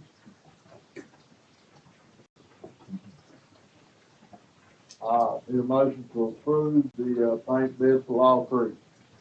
I'll make the motion. Thank you, David. Need a second. I'll second. Becky will second. I don't know who we got first. I had about three. Pick one. Pick one. See, Becky, you haven't had a second in a while. Becky, take a second. Okay. Thank you. Well, toss the screen. Kathy, Yes. Ron, Yes. Leslie, Yes. Becky, Yes. Tom, Yes. David, Yes. Glenn, yes. Okay, Mr. Moore, you are now down to, phase 3 Banno. Yes, sir. General contingency and allowance summary is found in your packet. It basically is a score sheet of the items that we've utilized and the change directives that have been approved for phase 3 construction. No action required. This is just a score sheet for you to see that we have 2 pending approvals for change directives 5 and 6. And if so approved, we will have $36,000 remaining in that general contingency summary. So that is for information only. Thank you, Mr. Moore. Mr. Moore, you want to continue on to, Rev 5? Yes, sir. Thank you, Mr. Chairman. Members of the board, we have in front of you change directive number 5. It is for painting some existing coping and the metal that is around the existing elevator chase. That is a bronze brown color, and it was original to those 2 structures. That is the color we plan to use for the remainder of the metal trim at Van Oak. And when you compare it with the new paint, there is an obvious difference. So we would like to spend this money, this is an owner request, in order to match that to the new painting at that particular location. So I would seek your approval at this time. Thank you, Mr. Moore. Any questions? Need a motion to approve? So moved. Need a second? Second. Thank you, Leslie. Thank you, David. All right. Here we go. Becky, Yes. Anna, Yes. David, Yes. Kathy, Yes. Ron, Yes. Leslie, Yes. Glenn, yes. Thank you. Okay, Mr. Moore, record number 6. Directive number 6, yes, sir, is at Van Oak Elementary School. It is in the amount of $1,008.77. It is for shelving, or I would call it basically a permanent table structure located in the media center for us to house either Chromebooks or desktop computers or workstations for children in the media center. This is an owner-initiated request, and I would seek your approval at this time. Thank you, Mr. Moore. Any questions? Any questions? Okay, need a second to approve. Need a motion to approve. God. This is Dawn. I'll make a motion to approve. Thank you, Don. Need a second. I'll second. Becky? Thank you, Becky. Kathy, Yes. Ron, Yes. Leslie, Yes. Dave, Yes. Donna, Yes.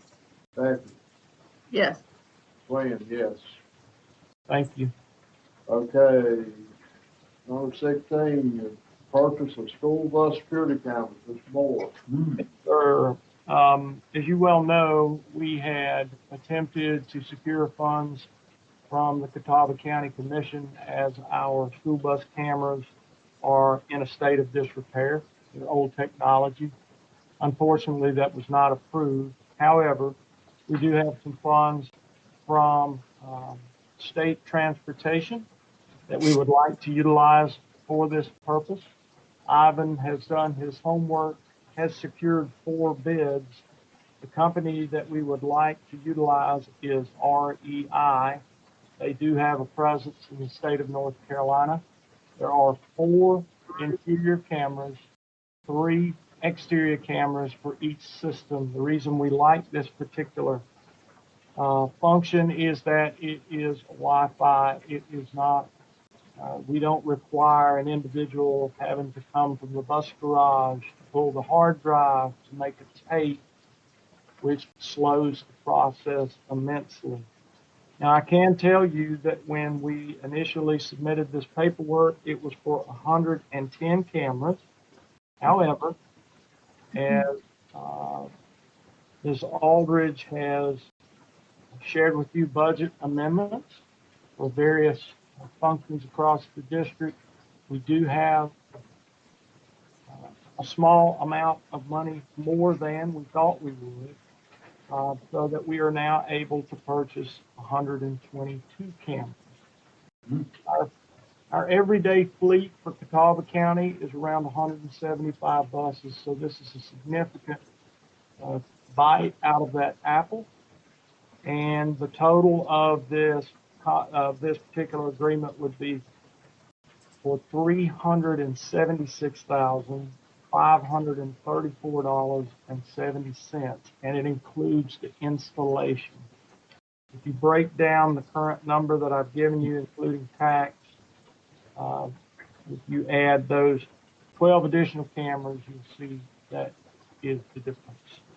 So I'll be happy to answer any questions you have, because I know this is a little bit different, pretty novel product, and I'll be happy to answer those. You said it was Wi-Fi. What if our buses are not in a Wi-Fi bus cable that can get internet? What happens? Perfect question, Mr. Fulbright. We are actually utilizing funds from another source to make sure that we have a wireless drop. The system operates when we pull into the yard. Then the Wi-Fi that is there, that exterior access point, that wireless access point. If the bus driver has a situation on the bus, they're able to trip a switch, and as soon as that bus gets in range of our home network, that tape is immediately downloaded. That footage is immediately downloaded to that administrator. So there's no delay in being able to investigate that bus issue. So it was a concern, and especially when you're dealing with video, but we think we've got the solution in that we will have some funds available in order to install those wireless access points in our bus parking lots. Basically, it'll be on the edge of the building. Mr. Moore, Yes, sir. this is Ron. Do we feel pretty good that it will be secure in that, you know, when you talk about Wi-Fi and downloading, that people wouldn't be able to hack into it? Yes, sir. I am. I'm pretty secure in that. And Marty actually had a chance to look at some of the details to make sure that it was compatible with us, but it would be secure. Thank you. This is Catawba County School buses only, correct? Yes, sir. That is correct. Okay, thank you. Any more questions? Is this yellow bus? Yes, ma'am. No activity, but.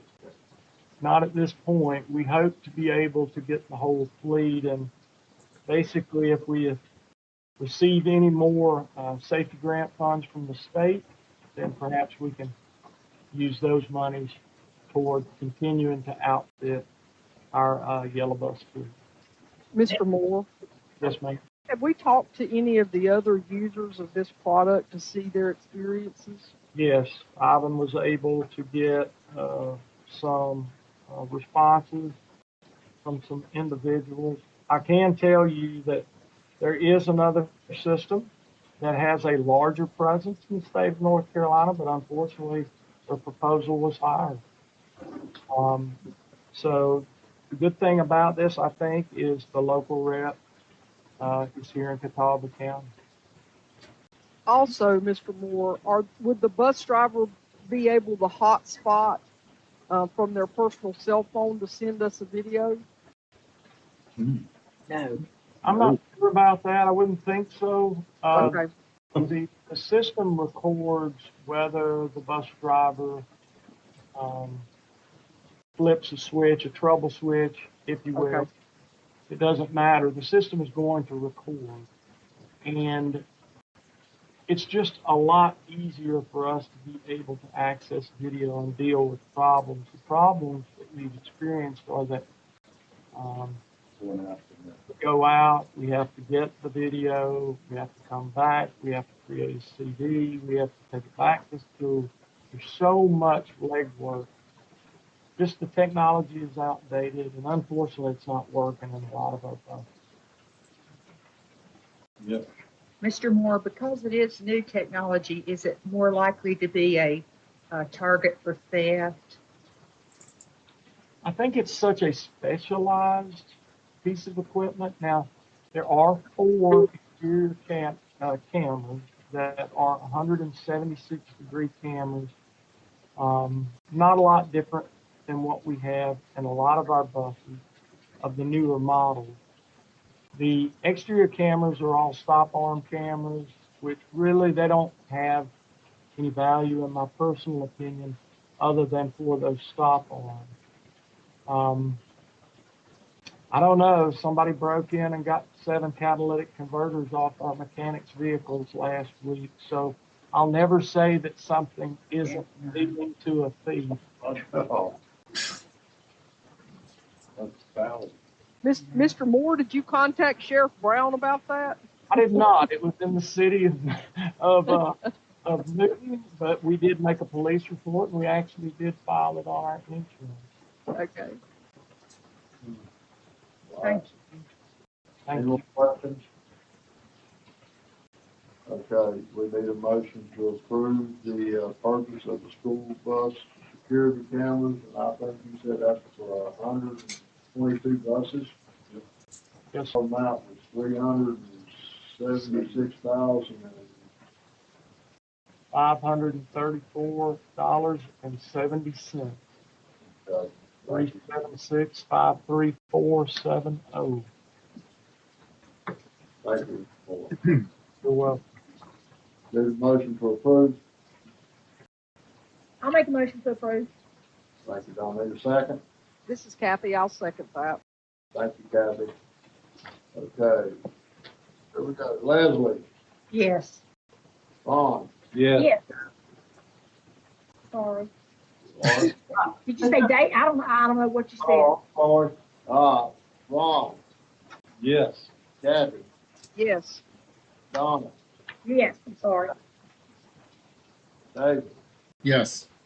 Becky, Yes. Glenn, yes.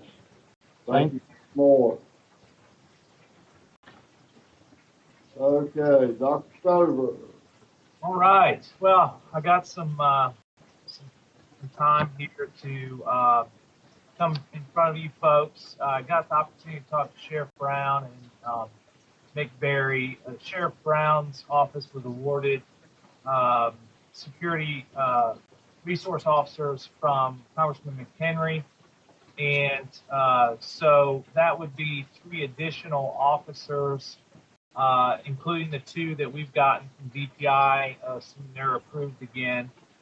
So financially, what that does for us is for the next 3 years, nothing, because the county commissioners are picking up the part of the grant that would be our cost. I think it's 33% or something like that. However, it would be our responsibility to fund those officers after 3 years, at least for 1 year, to finish the grant, and then we'd have to assess whether we had enough dollars to continue. So what I've requested from you folks is approval to secure through the grant with Sheriff Brown for 3 additional school resource officers, in that over the next 3 years, out of at-risk dollars, we would begin to make that a budget priority, and in 3 years be able to pay for those officers. And that would get us to 5 resource officers, school resource officers for our elementary schools. We have 1 per feeder, with the possibility of Maiden hiring their own. So Sheriff Brown is going to be talking to Chief Ledford in regards to that. So what I'm asking is for approval to, for free, have officers, but then let them know that we would do our best to secure the funding after 3 years. However, they do know that if we wouldn't, we'd have to let the grant sunset. So that is a piece of good news tonight, and I would ask for your approval to do so. Any questions? Who knows, in 3 years, something else might come up. You might get that paid for in 3 years. I hope anything's possible. May get more than 3 years. Okay, any questions? Okay, we need a motion to approve the 3 resource officers for the next 3 years for free. I make the motion that we approve the 3. I'll second that. Thank you. You got a second. Okay. We'll call the board. Becky, Yes. Donna, Yes. David, Yes. Kathy, Yes. Vaughn, Yes. Leslie, Yes.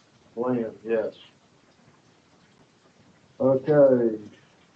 Crystal, review of evaluation estimate. Okay, yeah. Remember, and I wanted to start by saying, we last discussed this immediately prior to Beth's absence from the school board. We were, I think in October, we had all met, and maybe it may have been in November, in groups to review the previous evaluation instrument in order to pare it down and simplify it. And y'all did a great job of meeting in groups. And once that happened, you can see I sent you guys an email today with 3 documents. One is the proposed evaluation instrument for the board going forward. And the second is the proposed evaluation instrument for cabinet directors, principals, and assistant principals.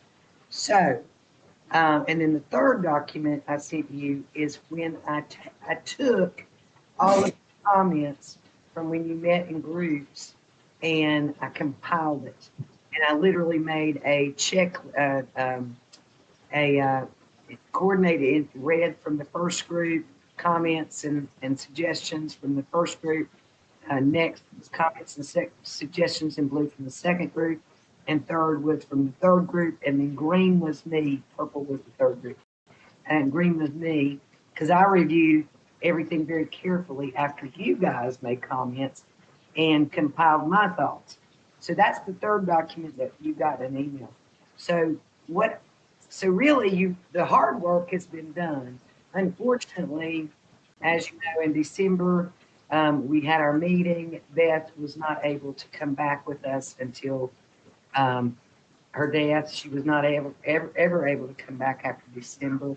She was gone in October, I think, for a while for hospitalization. So we never got a chance to revisit it. We don't have to go back and revisit that for last year, but we do need to move forward with what you guys accomplished last year in terms of streamlining the evaluation instrument.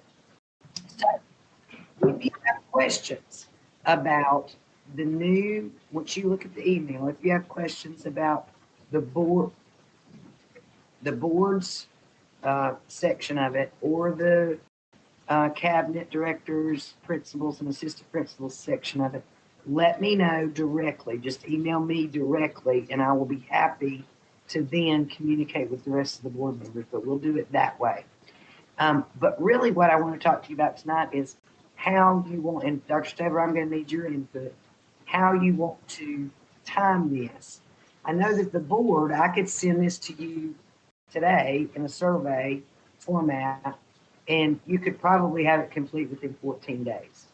My question really for Dr. Stover is, there is another part. What the board members did was they went through and said, here's what the board can't evaluate.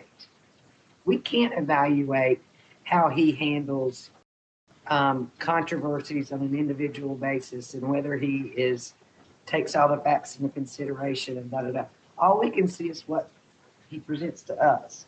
So there's a difference in the two surveys. So my question is, in light of it being summer, how and what kind of time frame do we give?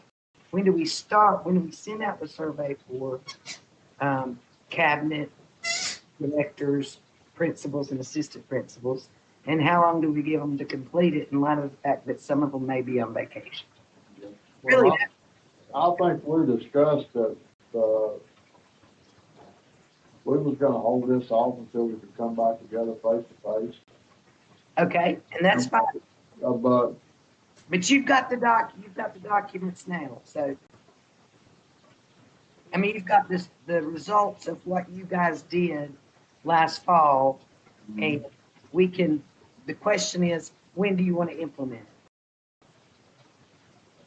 I would like to suggest, and we're fixing to talk about a special call session, which won't take very long.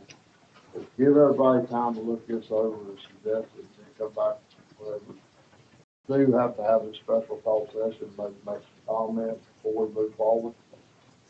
Now, I for one have not had a chance to read through it. That's fine. That's fine. You'll see the three documents. One is the compilation of everybody's thoughts. And I'll tell you, the red was the group with Kathy. The blue was the group, I think, with Glenn and Donna. And then Ron was purple. So you can see. Unfortunately, Beth was not able to comment on those. So. Well, David needs time to go over them too, and because David wasn't out in a group, give him a chance to call people. That's perfect. So I just need to know time frame. I wanted to give it to you to let you know. Really, what we need to determine is how long y'all want to do it, when you want to start the survey for you guys, and second, when you want the cabinet principals and all that to do it. Donna, did you have a question or concern? Okay. My only comment to this, Crystal, would be, and Glenn especially, would be, I think, again, you are dealing with an election year, so I think you need to get this in before that takes place. Yeah, that's one of the reasons. I mean, unfortunately, we had a travesty. Right. I would like to do it sooner than later, so yeah. Well, if we have a special call meeting here in July, and then we have another meeting in July, you know, we could give everybody to look at it before the special call meeting. That's perfect. We'll Yeah. go with that point. In July, you know, the July, regular July meeting. Yep, I think that's perfect. That's perfect. Give everybody a little time. Yeah, So, I just wanted to let you know, you don't have to approve anything. It's out there for you. I've literally said, this is the survey for the board. You can see at the top. The second one says this is the survey for cabinet, and principals and directors and assistant principals. And then the next is the document where I've compiled all y'all's comments. Deanna? Ma'am, sorry, I was trying to get my mic on. As cabinet, can maybe you and Scotty sit down and review the cabinet portion of that to make sure there weren't any mistakes? I mean, we can certainly do whatever you want us to do. Well, I think Scotty hasn't done this, and it might not be a bad idea for somebody to go over it with Scotty. And would Dr. Eisenhower qualify too? Yep, he's a director. Mm-hmm. Yeah. Yeah, I'll get with Deanna and kind of explain what we're doing, because honestly, I don't think that they know about this right now, because what we decided was that way back when was that cabinet, the board would have questions that they would be answering. Cabinet directors and assistant principals and principals would have questions. So I don't know that y'all were privy to that, Deanna, but I'll be more than happy to explain. Right. Dr. Stover, do you have any questions? Not at this time, thank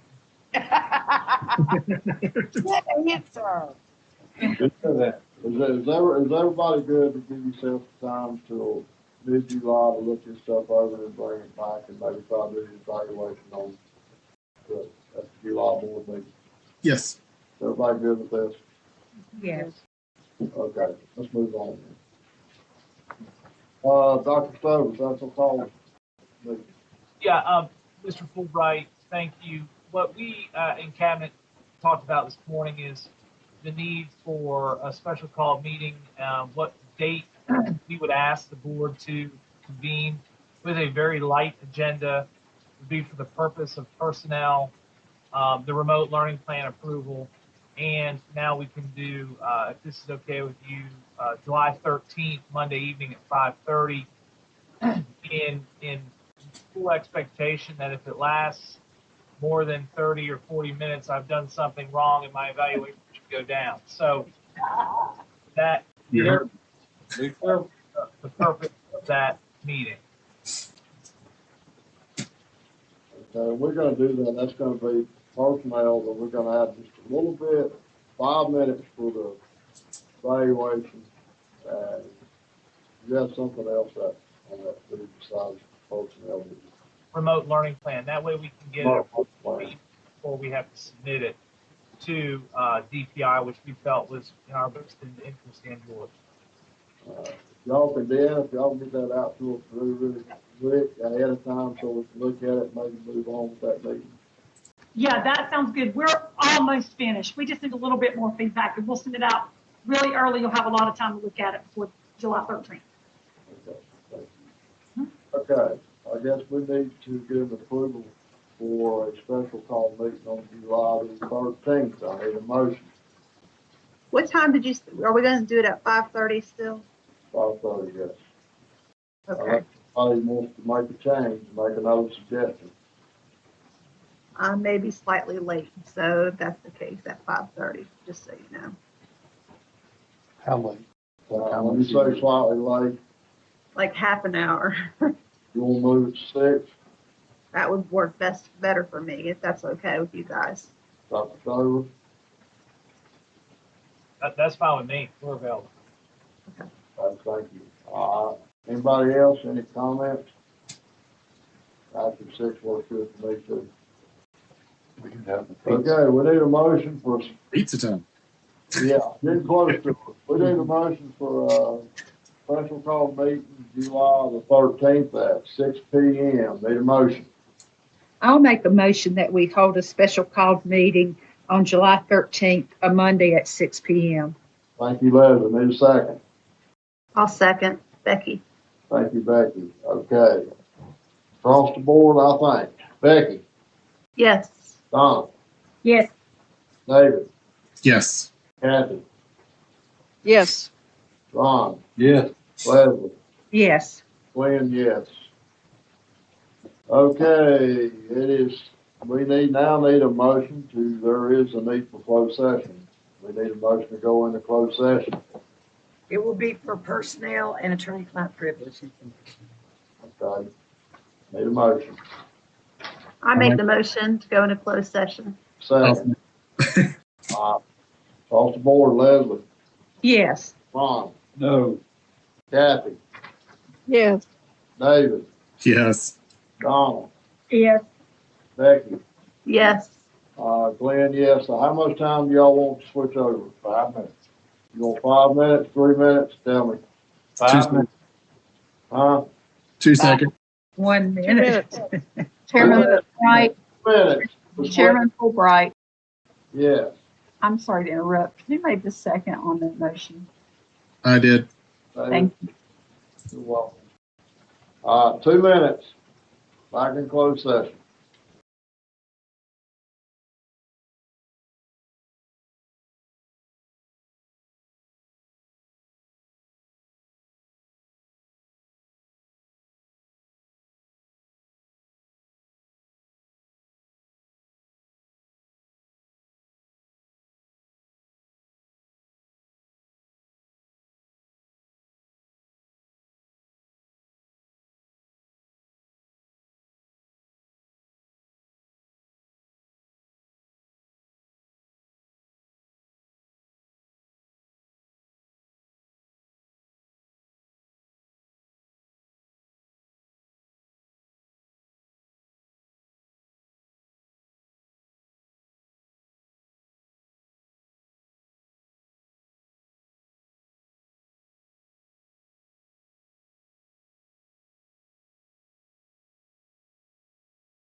Oh,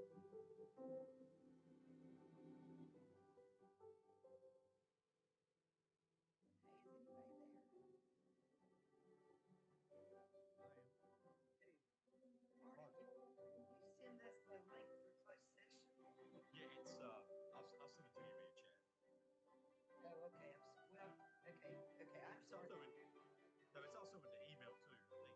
and on Debbie's. It should be the same.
to approve the personnel recommendations and personnel addendum.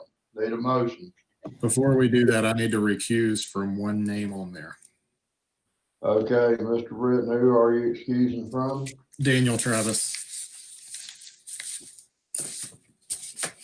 We need a motion to allow Mr. Britton from voting for Daniel Travis.